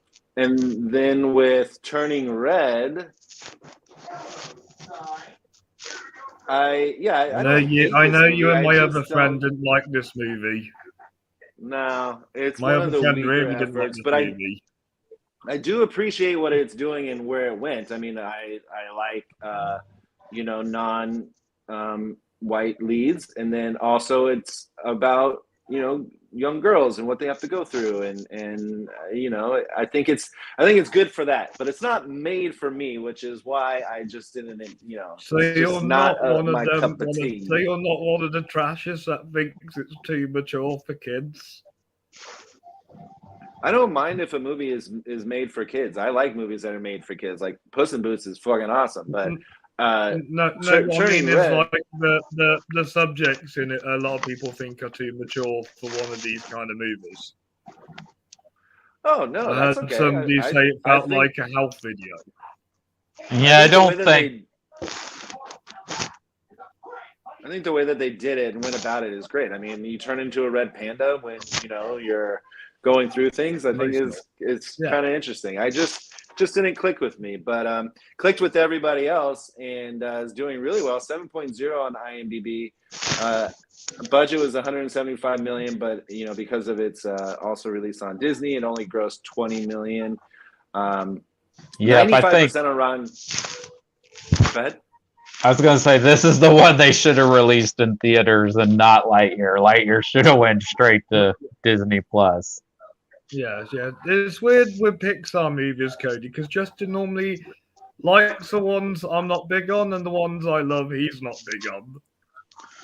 Well, I guess different vibes, but I knew Justin didn't dislike this because of the bro reasons people are disliking it. It just didn't click with him, and that's okay. Everything doesn't have to click with him, but at least you're okay with a movie talking about periods, and you weren't freaking out about it. No, yeah, it has nothing to do with that. I'm mature. 95% on Rotten Tomatoes, 71% overall, 27 for 2022. Pretty good. But neither one of these films is winning the Oscar, even though they're both up. No, but we will be talking more about the one who will, I'm sure, really soon. But for now, what is your number 2, Rob? One of the most anticipated sequels of the year, and I've seen it 3 times, and no matter what other people think of this movie, I love every single second of this movie. And it's Glass Onion, A Knives Out Mystery. Oh yeah, honorable mention for me. I just slightly prefer the first one a little bit more, but this was still just an absolute blast from beginning to end. Loved all the cameos. Loved that it's taken a piss out of a certain billionaire. Yes. And I can't wait. In Glass Onion. Sorry, Cody, you go first. I was going to say I can't wait for them to do another one. I mean, I want Rian Johnson to make other movies, but if he wants to just make detective mysteries with Daniel Craig, then sign me up. Yes. So in Glass Onion, Benoit Blanc goes to this private island in Greece. He kind of party drops this party with big celebrities, hosted by Miles Bron. He's meant to be this genius billionaire who has them all over He has them all over his island for the weekend playing his murder mystery game. But the murder mystery game goes horribly wrong, and Benoit Blanc has to solve the mystery. And this movie, not in a bad way, but it's all over the place because halfway at the halfway point, you go back to start and see a brand new perspective of this movie. And I think it is clever for being like trying to be too clever, but then at the same time trying to be simple. And I do like the Glass Onion and the Beatles reference. But the one thing that killed this movie for me was the performances and how great they are. Daniel Craig manages to do a better Southern accent. Edward Norton just killed it in this role. Janelle Monáe was the best thing about this movie, playing both Cassandra and her sister. I thought they were both fantastic. And Kate Hudson, I think, had a good comeback after making that horrible movie from last year. Yeah, she really elevated a very annoying character. Like, it could have been very, very bad, but because she's so phenomenal and can do, she can do it. And of course, Leslie Odom Jr. Again, he showed he's fantastic. I think this is my second favorite performance of his now. And Dave Bautista steals the show. Oh, he was great. Small role. Yeah, he still was able to elevate it. But he was the lesser out of the dickheads. Did you think about it?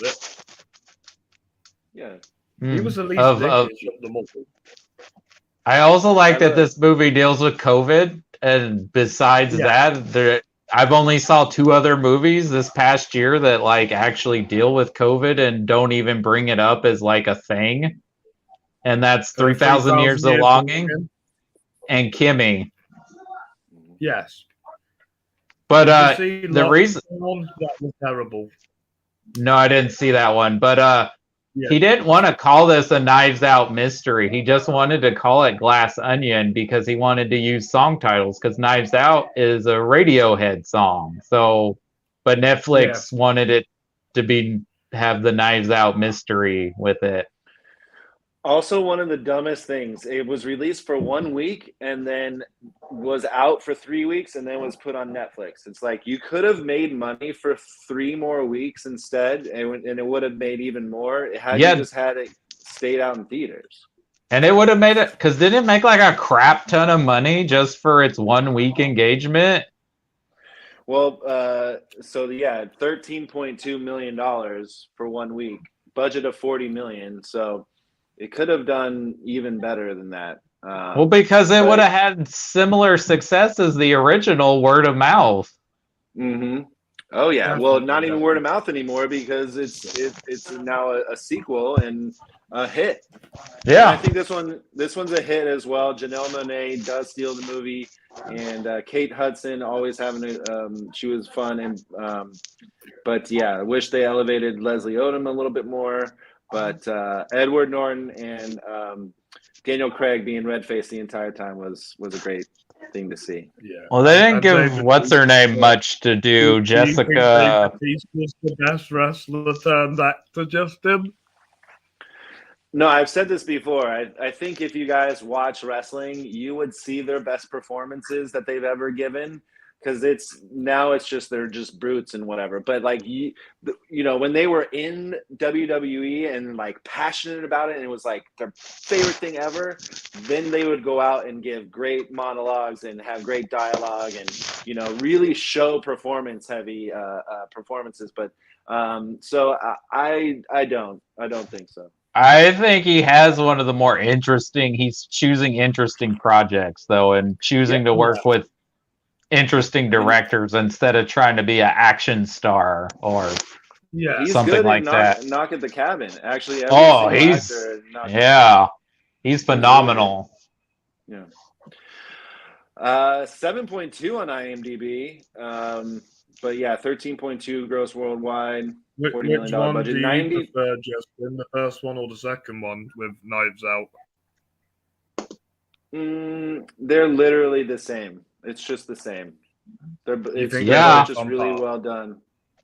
Yeah.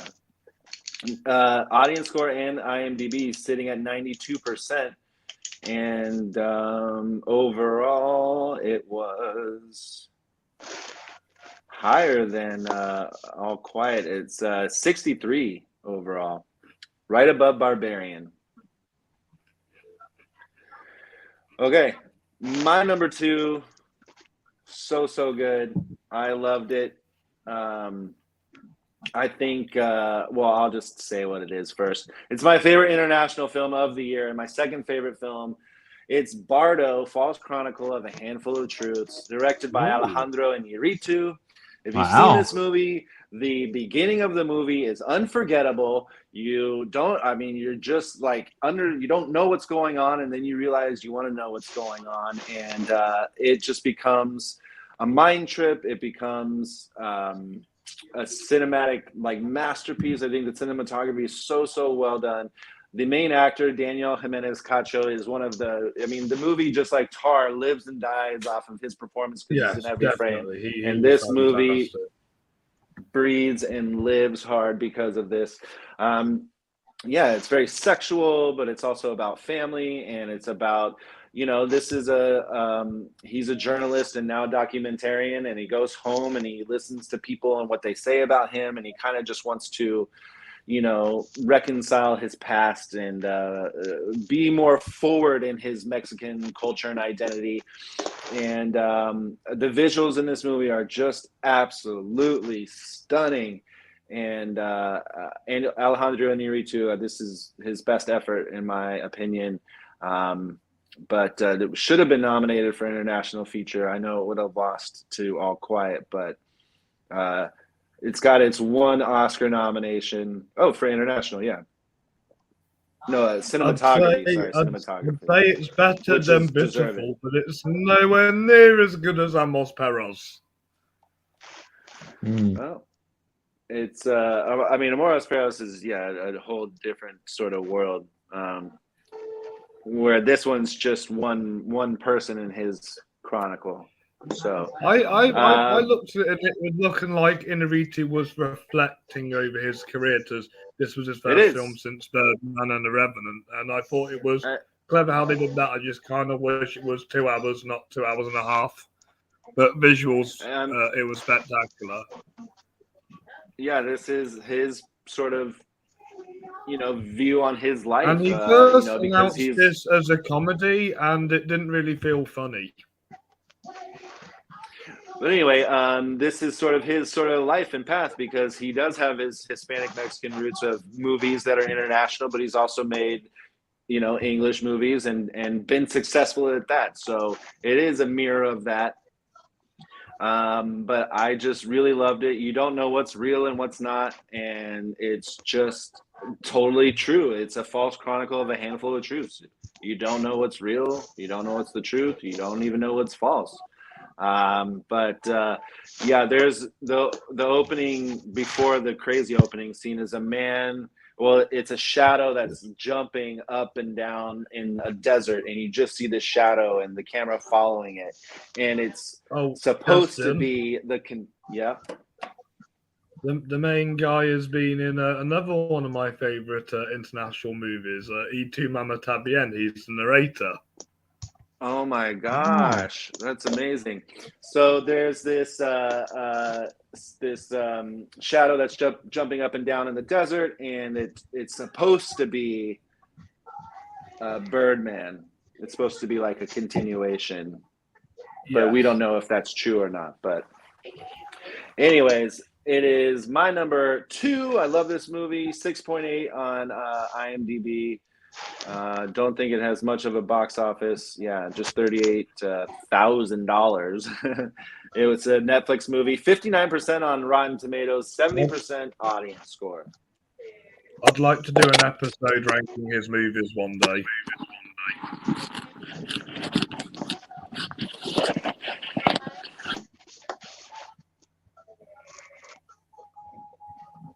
Have you seen any of Inarritu's movies, Cody? I think I've only seen Birdman and The Revenant. I have not seen Bardo. I know he's a very divisive filmmaker, and I'm going to give it a check out, but I know a lot of people that didn't like the movie kind of considered it pretentious and self-indulgent. Oh, I've seen 21 Grams. I've seen 21 Grams. So I've seen 3 of his movies. 21 Grams is ace. All right. Well, my number 2, we can talk about it now. One of the most inventive, original, and if I was giving an Oscar, I would say this is the best movie of 2022. But since this is my personal list, I'm not saying what are the best movies of the year. I'm saying what were my favorite films of the year. So it falls at number 2. And that is the Daniels, Everything, Everywhere, All at Once. Not on my list. No worries. It was my number 8, so I'm going to kick things off with the show. Yes, this is a brand new idea. I like the fact how it has multiverse with original characters and deeper themes. It's not a Marvel or a DC. All characters we know come into the multiverse. It's an all brand new, and I think this is the best multiverse story anyone's ever told. It follows a Chinese lady called Evelyn, played by the legendary Michelle Yeoh, who won my Fleming Award for Best Actress. And she's going through this life. Her business is losing money. Her and her husband are divorcing, and she's struggling to accept her daughter being a lesbian. And one day in the IRA office, an alternative version of her husband comes and tells her that she's the key to unlocking the universe, and an alternate version of her daughter is the villain, and she's got to save the multiverse.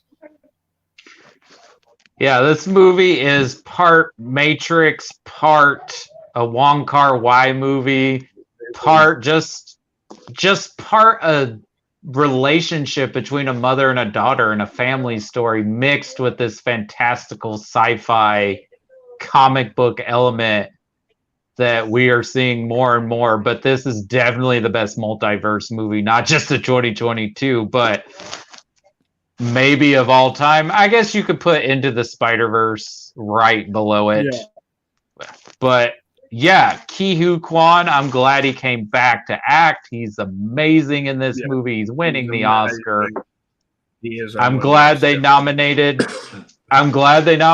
Stephanie Sue, because I was going to be mad if Jamie Lee Curtis won Fleming Award for Best Supporting Actress.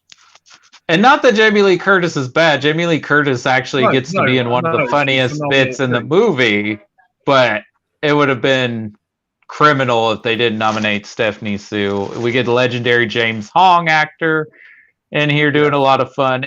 It's just inventive, and yep, Jenny Slate in here. If I had my money, this would win Best Picture, and Michelle Yeoh would win Best Actress, but she's probably not going to win. I can't really actually seen it win Best Picture. I think it's right now. It has the biggest opportunity. It's ahead in all the betting. It just really depends on what falls at. 1917, but Parasite came out of nowhere. It just really depends on what falls in that number 2 and number 3 slot on everybody's list. Yeah. But if enough of the newer members of the Academy put this high on their list, it could win. Yes. And if I was looking at the 10 films of what should win, what is a movie we're going to be talking about 20, 30 years later, it's this movie. Oh yeah, we will. But those movies never win Best Picture. Well, I mean, Parasite won Best Picture. That's a movie we're going to be talking about in 20 to 30 years from now. Okay, we talk about Inception, and that didn't get nominated for Best Picture. We talk about Mad Max. Well, it did get nominated, but it didn't win. But the movie from that year that should have won was The Social Network, which has become more and more relevant as the years go by. Oh, 100%. I do like The King's Speech. Though. Yeah, it's a perfectly nice movie.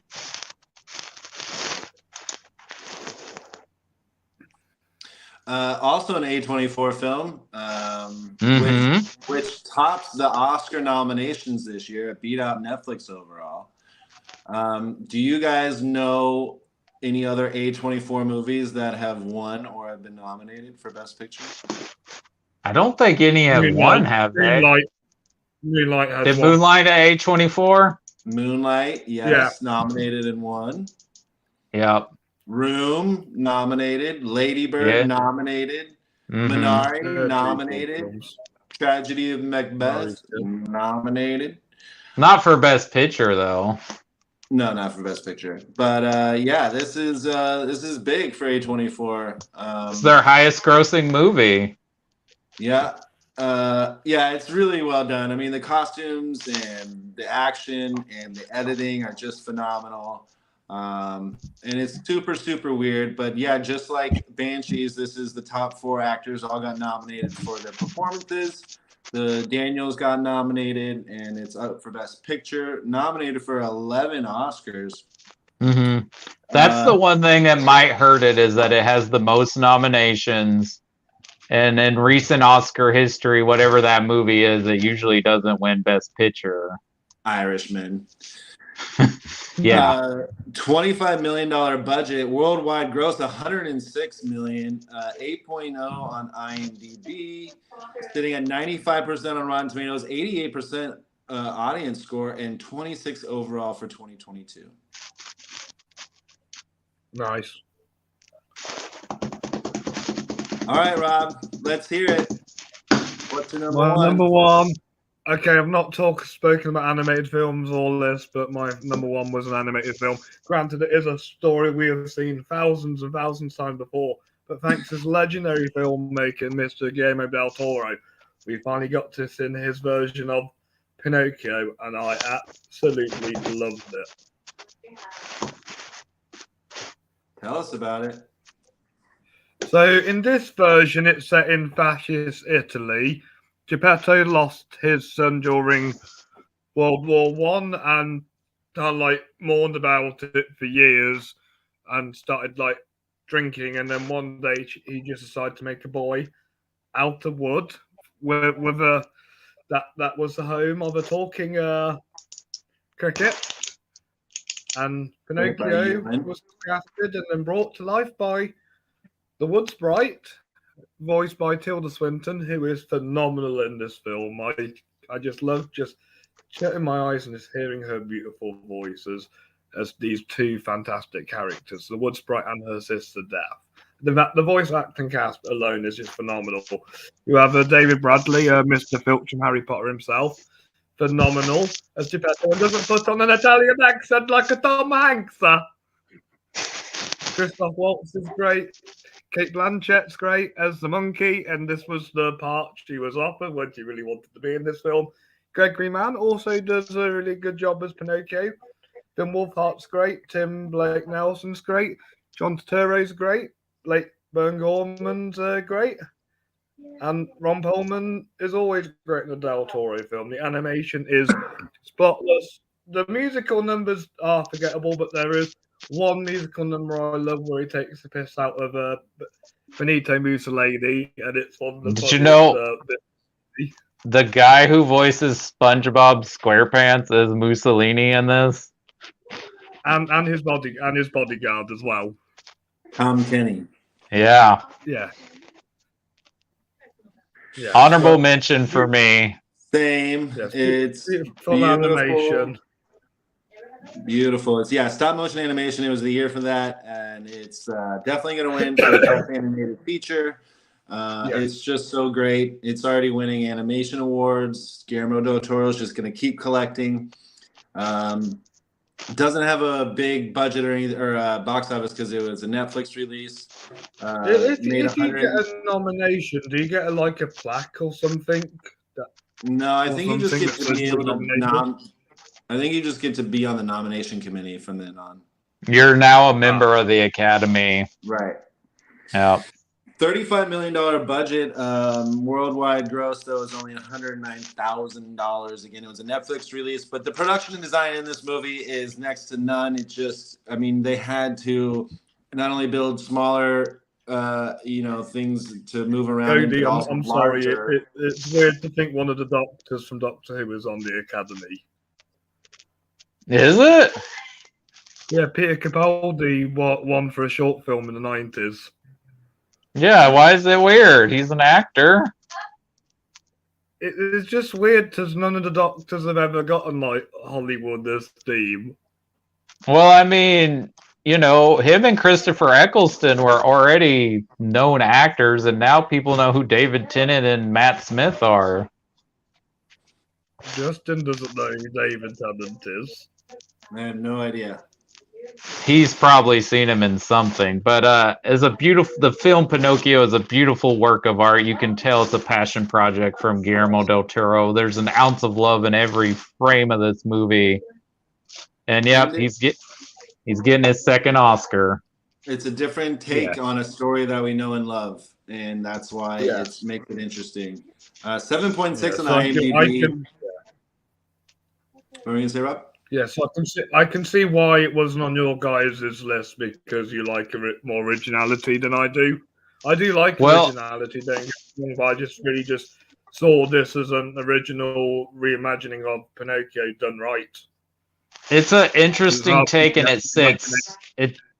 it sits perfectly as a nice trilogy with his other two films, The Devil's Backbone and Pan's Labyrinth, even though that's with the Spanish Civil War, but telling a fantastical story with children as the protagonists during fascist times.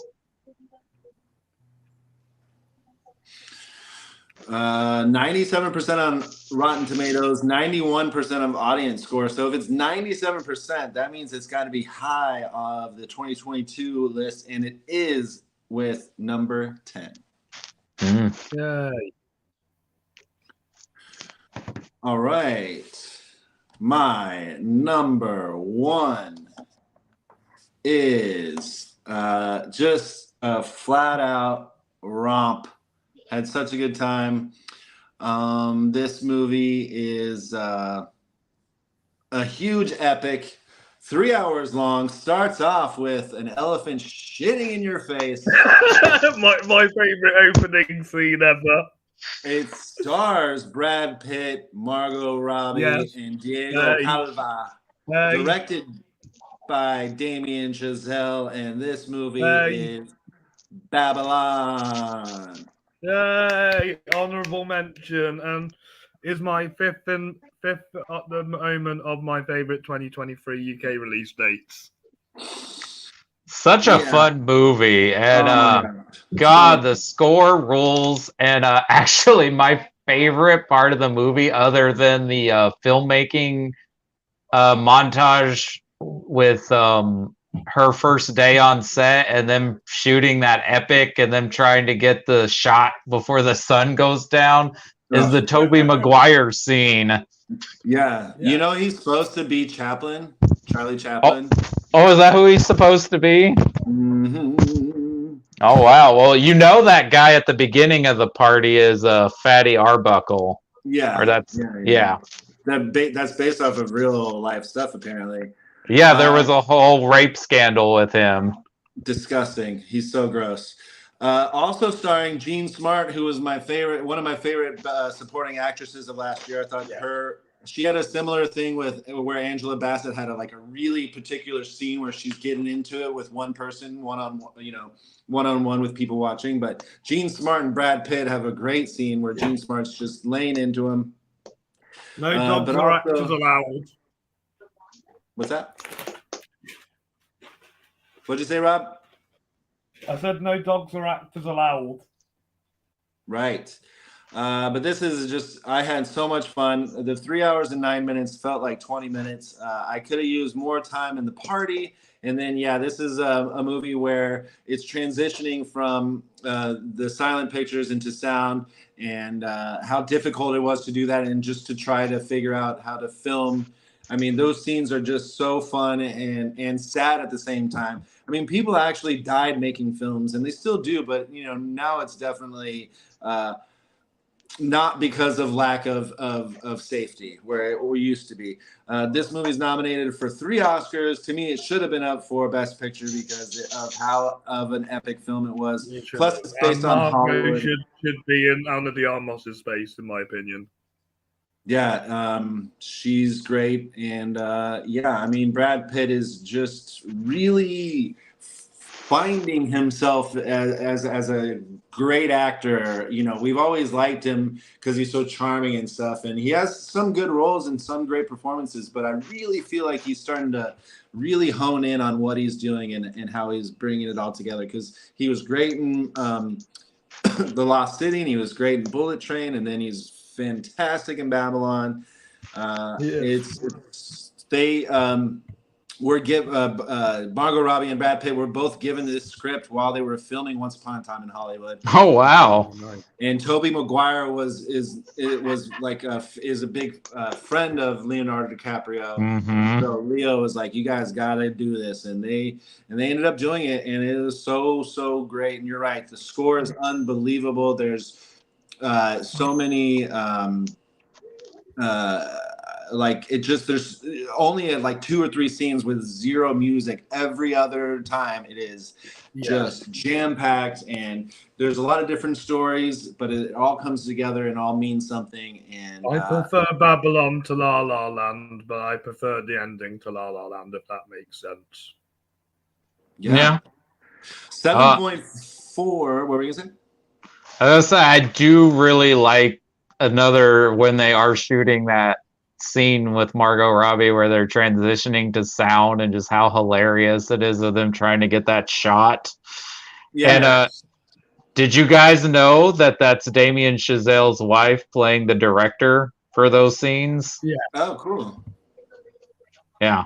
She's cool. She's good. And then the guy who's losing his mind, he's an AD. So that's the job that I do on set. Somebody who directed one of my honorable mentions is in this movie, Olivia Wilde. Yep, she's in it Yeah. for just a second. Catherine Watterson too, right? Yes, from Alien, Covenant, Oh, yeah. and Fantastic. Yeah. Is she in that? Oh, She's one of the other wives of Brad Pitt. Flea, yeah, Flea is great. Flea, I love Flea from the Chili's. Chili's are one of my favorite bands, and he's always a delight. Jeff Garlin is also in this. He's a funny comedy actor. Spike Jonze, another great director. Yes, he's hilarious as the German filmmaker trying to get that shot before the sun goes down. Margot Weaving, who could pass off as Margot Robbie's twin. Yeah, I think that was part of the joke, right? Yeah. And finally, the one and only, one of the many actors in The Dark Knight, Mr. Eric Roberts. Yeah, he's good too. He's great. Yeah, it's an almost perfect film. This is well done. My favorite movie of 2022. I rewatched it and I had a feeling it would be Babylon. I had a freaking blast on the rewatch. I knew it was going to be somewhere on his list. I was like, where's it showing up? It's the best movie of the year. 7.4 on IMDb, $78 million budget. Worldwide gross, because of the critics, I'm assuming, only $50 million. 56% on Rotten Tomatoes with the 52% audience score. People don't know what the hell they're talking about, but Babylon is number one. Speaking of number one, we already know what it is. Cody. Yeah, so similar vibe, well, similar type of story, but different vibe. Again, this is my favorite movies, not what I think are the best, because this would probably been flip-flopped if I was saying the best, but because they're my personal favorites, this is my number one. It is a movie that is semi-autobiographical about perhaps the greatest living filmmaker of all time. It's kind of his origin story. It's kind of just a movie about the power of not just what movies have on us when we watch them, but how they impact our lives. Just the opening scene of him being obsessed with filming that train sequence. I mean, there were things like movies like that I tried to recreate with my action figures all the time. I love this movie. It is a triumph. It is essential to the Spielberg filmography. And I'm glad he got to tell this story. So my favorite film of 2022 is The Fabelmans. Nominated for 7 Oscars, including Best Picture and Best Director. Also Best Actress, which I didn't agree with. Well, you know what, Justin? I understand where you're coming from, because that's kind of just Michelle Williams' style. But when they were put her in supporting actress. But when they were filming this movie, Spielberg's sisters came on the set and they were like, "Oh my God, that's our mother." So I get not just that she looked like her, that she was acting like her, like she was embodying similarly what type of person their mother was. So, I mean, I guess Spielberg saw something there with both her and Paul Dano. But my favorite performance is at the end of the movie. It is, and I think this movie has a perfect opening, and I think it has a perfect ending. Yeah. If the horizon's at the top, it's interesting. If the horizon's at the bottom, it's interesting. If the horizon's in the middle, it's fucking boring. Yeah. How are you able to pull off David Lynch's voice? He has the perfect voice in the world. Yeah, that was good. That's a good David Lynch impression. Oh, thanks, guys. Judd Hirsch was great. I mean, he's man, nomination. So. It's such a powerful scene too, right? Like he's saying, like you have to choose. It's your art or your family, and the other one is gonna suffer. What his real granduncle was like now. I mean, it's got to be similar because the stuff with his parents is spot on if you watch the Spielberg documentary. Like, That's kind of how Spielberg found out his mom was having an affair. With his dad's best friend. Yep. But what did happen in real life was like that that the kids knew because the dad took the blame for the divorce because he loved the mom so much and wanted the kids to not hate their mother. When I watched it with my mum, we kind of joked that they felt like a treble. Oh, you could kind of They see were that, like I a guess. three-way relationship. They just kind of gave off that vibe a lot throughout the film. That it was a three-way relationship. And I didn't realize this wasn't the first time Seth Rogen and Michelle Williams had been a couple before. They were a couple in one of Sarah Polley's movies. Something about the waltz. Take This Waltz. Yeah, which I haven't seen, but. But yeah, I'm just going to quickly just talk about this because it was my number 5. I love the screenplay and the directing and the cinematography. I really hope Spielberg wins Best Director this year. But what I was disappointed about is the lack of John Williams' score, because John Williams always elevates Steven Spielberg's scores really, really well. And he only really got to shine with the main theme, and it just disappointed me. And I was just like, it's only one theme. Does it count as Best Original Score?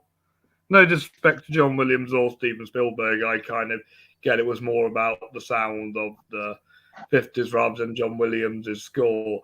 But with the screenplay, it kind of feels a bit like a fairy tale.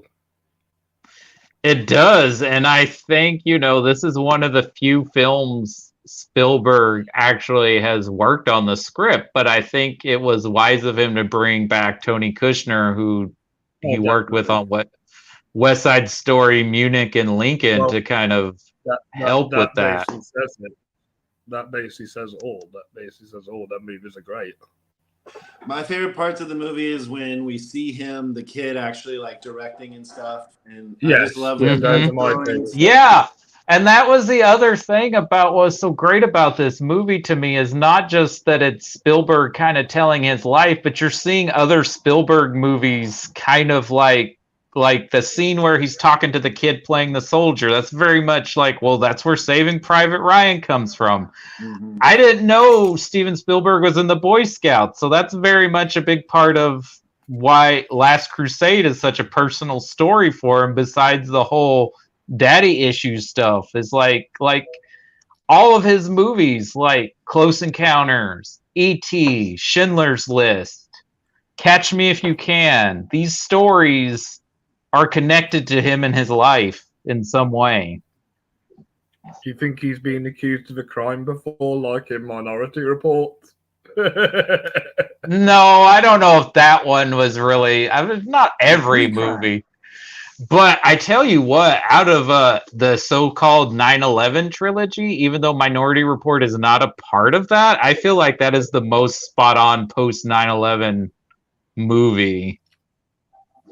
Not Spider-Man or 25th Hour? Well, that's more directly about 9/11. I'm just talking about like the repercussions of what happened with 9/11, like how people are getting accused of things before, like, and our upped security and us accusing people being guilty even before we know they're innocent. Do you think Steven Spielberg has any shot of winning Best Director because he won the Globe? He's got a shot. I wouldn't say he's a shoo-in, and it's not like he needs another Oscar, but I certainly understand that narrative because he's telling his life story. But don't be shocked if the Daniels win Best Director. But it could go... No, although it would have been nice to see Kenneth Branagh win last year's Jane Campion did deserve it more. I mean, it's a much more directed film, if that makes sense. Yeah, well, they both are well-directed films. They both have good performances, and they're both well-written films, so they're both kind of on par with each other. I just prefer Belfast. It's more entertaining. Okay. I didn't care for the school scenes in this movie. Yeah, you didn't like the high school subplot. That didn't bother me though, because I felt like that was is more of his, and plus you have that great scene with him and the bully. Is like, why did you shoot me like that? Like, and he's like, I don't know. Like, it's just like that's just the power of what he shot on film. Like, I love that scene between the two of them. Yeah, I mean, and that's the only good thing about it. But you know, it was a lot of mush to get to that, you know, sort of spot. But Well, I thought the girlfriend character was really good too. She's funny. but is it necessary to the story, or does it elevate it in any way? I guess Spielberg thought it was for his life story. Maybe that really happened. Yeah, but it's not interesting. I wasn't bored. I was uncontrollably. Abby Fableman becoming a successful director in Hollywood. I don't think that's gonna happen. I think he put all his heart and soul into this movie, and I'm glad he got to make it because, you know, he's 76 years old, but he had to wait till his parents were gone to tell this story.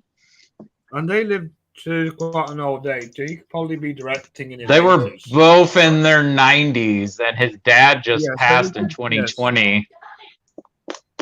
So, Yeah,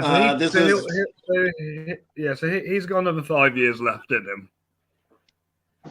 He can go longer, I bet. This was my most anticipated movie of 2022, and it just didn't hit the mark for me. But it's doing really well with all of its Oscar nominations and wins so far. 7.7 on IMDb, a budget of $40 million, only grossed a worldwide 28.3. But I'm so sure sad. I'm sure it's doing well for rentals and stuff. 92% on Rotten Tomatoes with an 82% audience score. And with that, it landed at number. Ooh, Fablemans, where are you? It's like in the 60s here.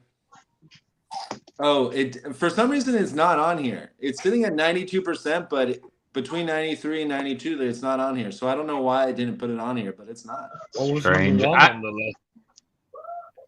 Yeah, you guys want to know what number one is? Have you even heard this movie? Let me know. It's called No Bears with 100% on Rotten Tomatoes, directed by Jafar Panahi. I have heard of it, but I've not seen it. It's two parallel love stories. The lovers are troubled by hidden obstacles. Weird. No, it's an Iranian film. But come on, people, you need to go see Spielberg movies when they're in theaters. You don't know how many more of these things we're gonna get. Why isn't he like Jimmy Cameron and getting people in the cinema? Because he's not interested in telling those kind of 4-quadrant stories anymore. He wants to tell more personal stories. West Side Story is quite a big epic story. He just should have delayed it another year or put it after. Yeah, that one, I don't know why that didn't do well. I think had it not been COVID, that movie would have done better. I don't know. Maybe the whole Ansel Elgort stuff hurt it too. Rachel Zegler's not doing anything wrong, and neither's Ariana DeBose, so it doesn't really matter what he's doing. Steven Spielberg's a nice guy. Yeah. Okay. Let's just briefly do a couple of also rans. I'll just go first. This was in my top from earlier. Speaking of horror being a great year, Scream. I really enjoyed the new Scream. Also, Nope is yes. Also on my honorable mention. Yeah, that was great. Another comedy I really enjoyed was Clerks 3 and Jackass Forever. And then some sweet films. Honk for Jesus was really controversial, but I really enjoyed it. And Woman Talking is my number 19 overall. Haven't seen it yet. It's not playing anywhere near me, but some honorable mentions that haven't been mentioned yet. James Gray's Armageddon Time was really good. I really liked it. Just very similar to the Fablemans, why I didn't put it in my top 10. I really liked Emily the Criminal. I thought Aubrey Plaza was really good in that. Bones and All was so good. I really had a good time with that. She Said, I can't believe this movie is not getting more praise. I would have thought that would have been a shoo-in for Best Picture on nomination. Wendell and Wild. I wish that would have gotten a Best Animated nomination. The Northman, just for that final scene, the final Number fight. 100. Number 100 out of 2022 was I really liked Wakanda Forever, but there are some stuff in it that I would have taken out that kind of make it feel more of a Marvel movie than the first one. And then another horror movie I really liked was Fresh, which was on Hulu. Yeah, that was good. Sebastian Right. Stan. Here are some of mine. I really enjoyed Living. It was such a sweet, beautiful story. The Menu. I thought that was a lot of fun. See How They Run. Movie that will make Justin laugh. A guilty pleasure movie of mine. Do Revenge. Sorry, Cody. I like this movie. I know you didn't like it, but I thought Amsterdam was quite underrated. Family Open, I liked it. Comedy. Bodies, Bodies, Bodies. And my favorite documentary, Mean Age Daydream. That was good. Yeah, I almost put Good Night Oppie, but it's just not a good year for docs, I think. I don't know. I saw All That Breeze. It wasn't a good year for MCU films either, because my favorite one was Doctor Strange, and that was the first one to come out. Number 20 on my list is Doctor Strange. I knew it would be high. I knew it would be on your list. Okay, this is going pretty long, so I don't think we should recap. But let's do a recommendation. Anybody got a recommendation of the week? I do. It's my number 7 pick on the list, The Whale. Okay. Yeah. Okay, that's a good rec. As I've said already, it's Brendan Fraser's comeback. 5 fantastic performances. And it's Darren Aronofsky. It's weird, but it's got great acting, and that's why I like this movie. It's also in one room, and it really and the writing really shows how well bottle movies can still keep you on the edge of your seat, even if they are just in one location. Code. It's out in theaters now, so I guess I will recommend Knock at the Cabin. If you're not an M. Night Shyamalan fan, I don't think this is one that's gonna win you over, though you might like it more than some of his other recent films, but it's pretty straight down the middle. So if you've seen the trailer, you kind of know where the movie's going. But I thought Dave Bautista is really good in it. I like Jonathan Groff and the other guy, and I thought the young actor that played the child was really good in it too. So I think it's a solid, effective thriller, and it's very entertaining in my eyes. I'm British, so what's Rupert Grint like in it, Cody? That's the reason I want to watch it. He's good. He's good. I'm playing catch up, so I haven't seen. I mean, I've seen Knock at the Cabin. I didn't really enjoy it as much, but I enjoyed a movie that I had to catch up on. It's got the 1 Oscar nomination for cinematography. It's out on HBO Max right now. You can check it out. It's called Empire of Light. I didn't love it, but it's definitely good, and I do see the cinematography. I understand that, and of course, Olivia Colman is the new Meryl, where she's amazing and everything. But I also enjoyed Michael Ward's performance. Colin Firth, played a douchebag, but Toby Jones is great, written and directed by Sam Mendes. Of course, never watching trailers, I didn't even know what it's about, but it takes place in a movie theater. And I love that. I've worked at movie theaters before, so I can relate. And just seeing the 2 projectors, having to change over from reel to reel, whereas now it's digital, but before in my era, it was one print, and you would take all six reels and put them together on one big platter, and it would run through, and you wouldn't have to switch over anymore. But I just thought the whole explanation of cinema and production projection was awesome. Toby Jones really, highlighted that. But Olivia Colman is a tour de force. She's very, very good at acting, and it shows here. She's. It's just so crazy how she just didn't never go see the movies, even though she worked there. And like one of the biggest perks is you get to go watch them for free, right? And she just yes. Why do you think that I wanted? It was one of my dream jobs working at a cinema. Yeah, makes sense. But it is beautifully shot, and it's definitely worth the view. So go check it out on HBO Max. I agree. It's a good movie. It's a solid movie, and it's shot beautifully. Has a great score, and I really don't understand why it didn't get better reviews. Yeah, I don't get why your Searchlight films go to HBO Max and not Hulu. I don't know either. I guess there's some sort of rights issue. isn't Searchlight Fox? Yeah, Fox. No, Yeah. Fox, so it's Disney. Well, now it's Disney, yeah, because Disney owns Fox. Yeah. Cool. All right, let's wrap this baby up. Yes. Yes. You know where to find us. Yeah, Cody, where can they find you?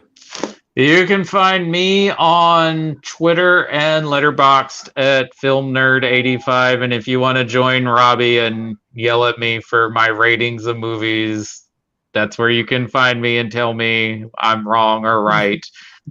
You can follow my podcast. Wrong or right. I just asked you why you thought differently. Which is fine. It's all good. Yeah. I don't even like stars, but they did different ratings. I might just start giving hearts to everything I like now instead of doing stars. I'm not trying to put you off. I'm not trying to put you off. I get really excited to see what you rate a film. You can follow my podcast, Video Store Rejects, on its YouTube page. We also have a Facebook page and a Twitter page. We're going to be talking Malcolm X later this week. And as far as directors, we're doing Ron Howard and Jim Henson and Frank Oz. Justin's going to join us later this month to talk Night Shift. Boom. Can't wait. When am I next coming on? The Labyrinth. Labyrinth. Yeah, so that might be next month. I'll get with you pretty soon to figure out a weekend. Can't wait to watch it. All right, I'm at Worth of You Movies and all the things. Go check out TikTok and YouTube, where I exclusively have been putting out my favorites of 2022. With production design and visual effects, and all the way up now to I will be putting my top 20 of the year. But today I'm posting my favorite actresses of 2022, and then I'll have directors left and movies. But we'll see how that goes, and then that's it. Nice. Rob? And you can find me at robbysreviews.co.uk. I've not been writing much, so I've just been to a rock concert over the week, so it's been quite hard. I'm going to be coming up with some new content soon. Check out today's review of The Whale. There is no reviews on Sundays anymore. Like Uncle Vernon would say in Harry Potter, no post on Sundays. Mm-hmm.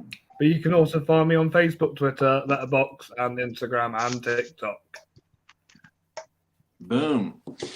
Did any of these movies make your list? You let us know. Did any of these movies? Did you love Pinocchio or Babylon or The Fabelmans just as much as we did? Let us know. Like and subscribe. Say hi. Give us a comment. You want to talk about. And shout out to Trent Martin. Of course. Huge fan of the show. And again, these are our favorite movies. Yeah, so if our list doesn't match with your list, don't like Pinocchio. Don't get mad. Maybe there's something on your list we need to check out. Maybe there's something on our list you need to check out. That's what these lists are for. These aren't here to us to definitively say these are the best movies. Yes, it sounds like you need to see Devotion, Cody. Yeah, I need to see Devotion and Bardo. What do I need to see? Well, I definitely need to see women talking whenever I get a chance, but that wasn't on anyone's Have list. you So. watched Living yet, Cody? What? Have you Living. watched Living yet? Nope. It only played for a week at one theater here, so I guess maybe I'll check it out once. Cody, just make sure if you don't let the kids around you watch things, for certain things, just make sure they're not around when you're watching Bardo. Okay. Yeah. Yeah, there's lots going on there. Cool. We'll do this again next week. Until then, I think next week, Justin, we'll talk the Oscars. okay, great. Can't wait. Awesome. Bye. Right. Bye, everyone. Bye.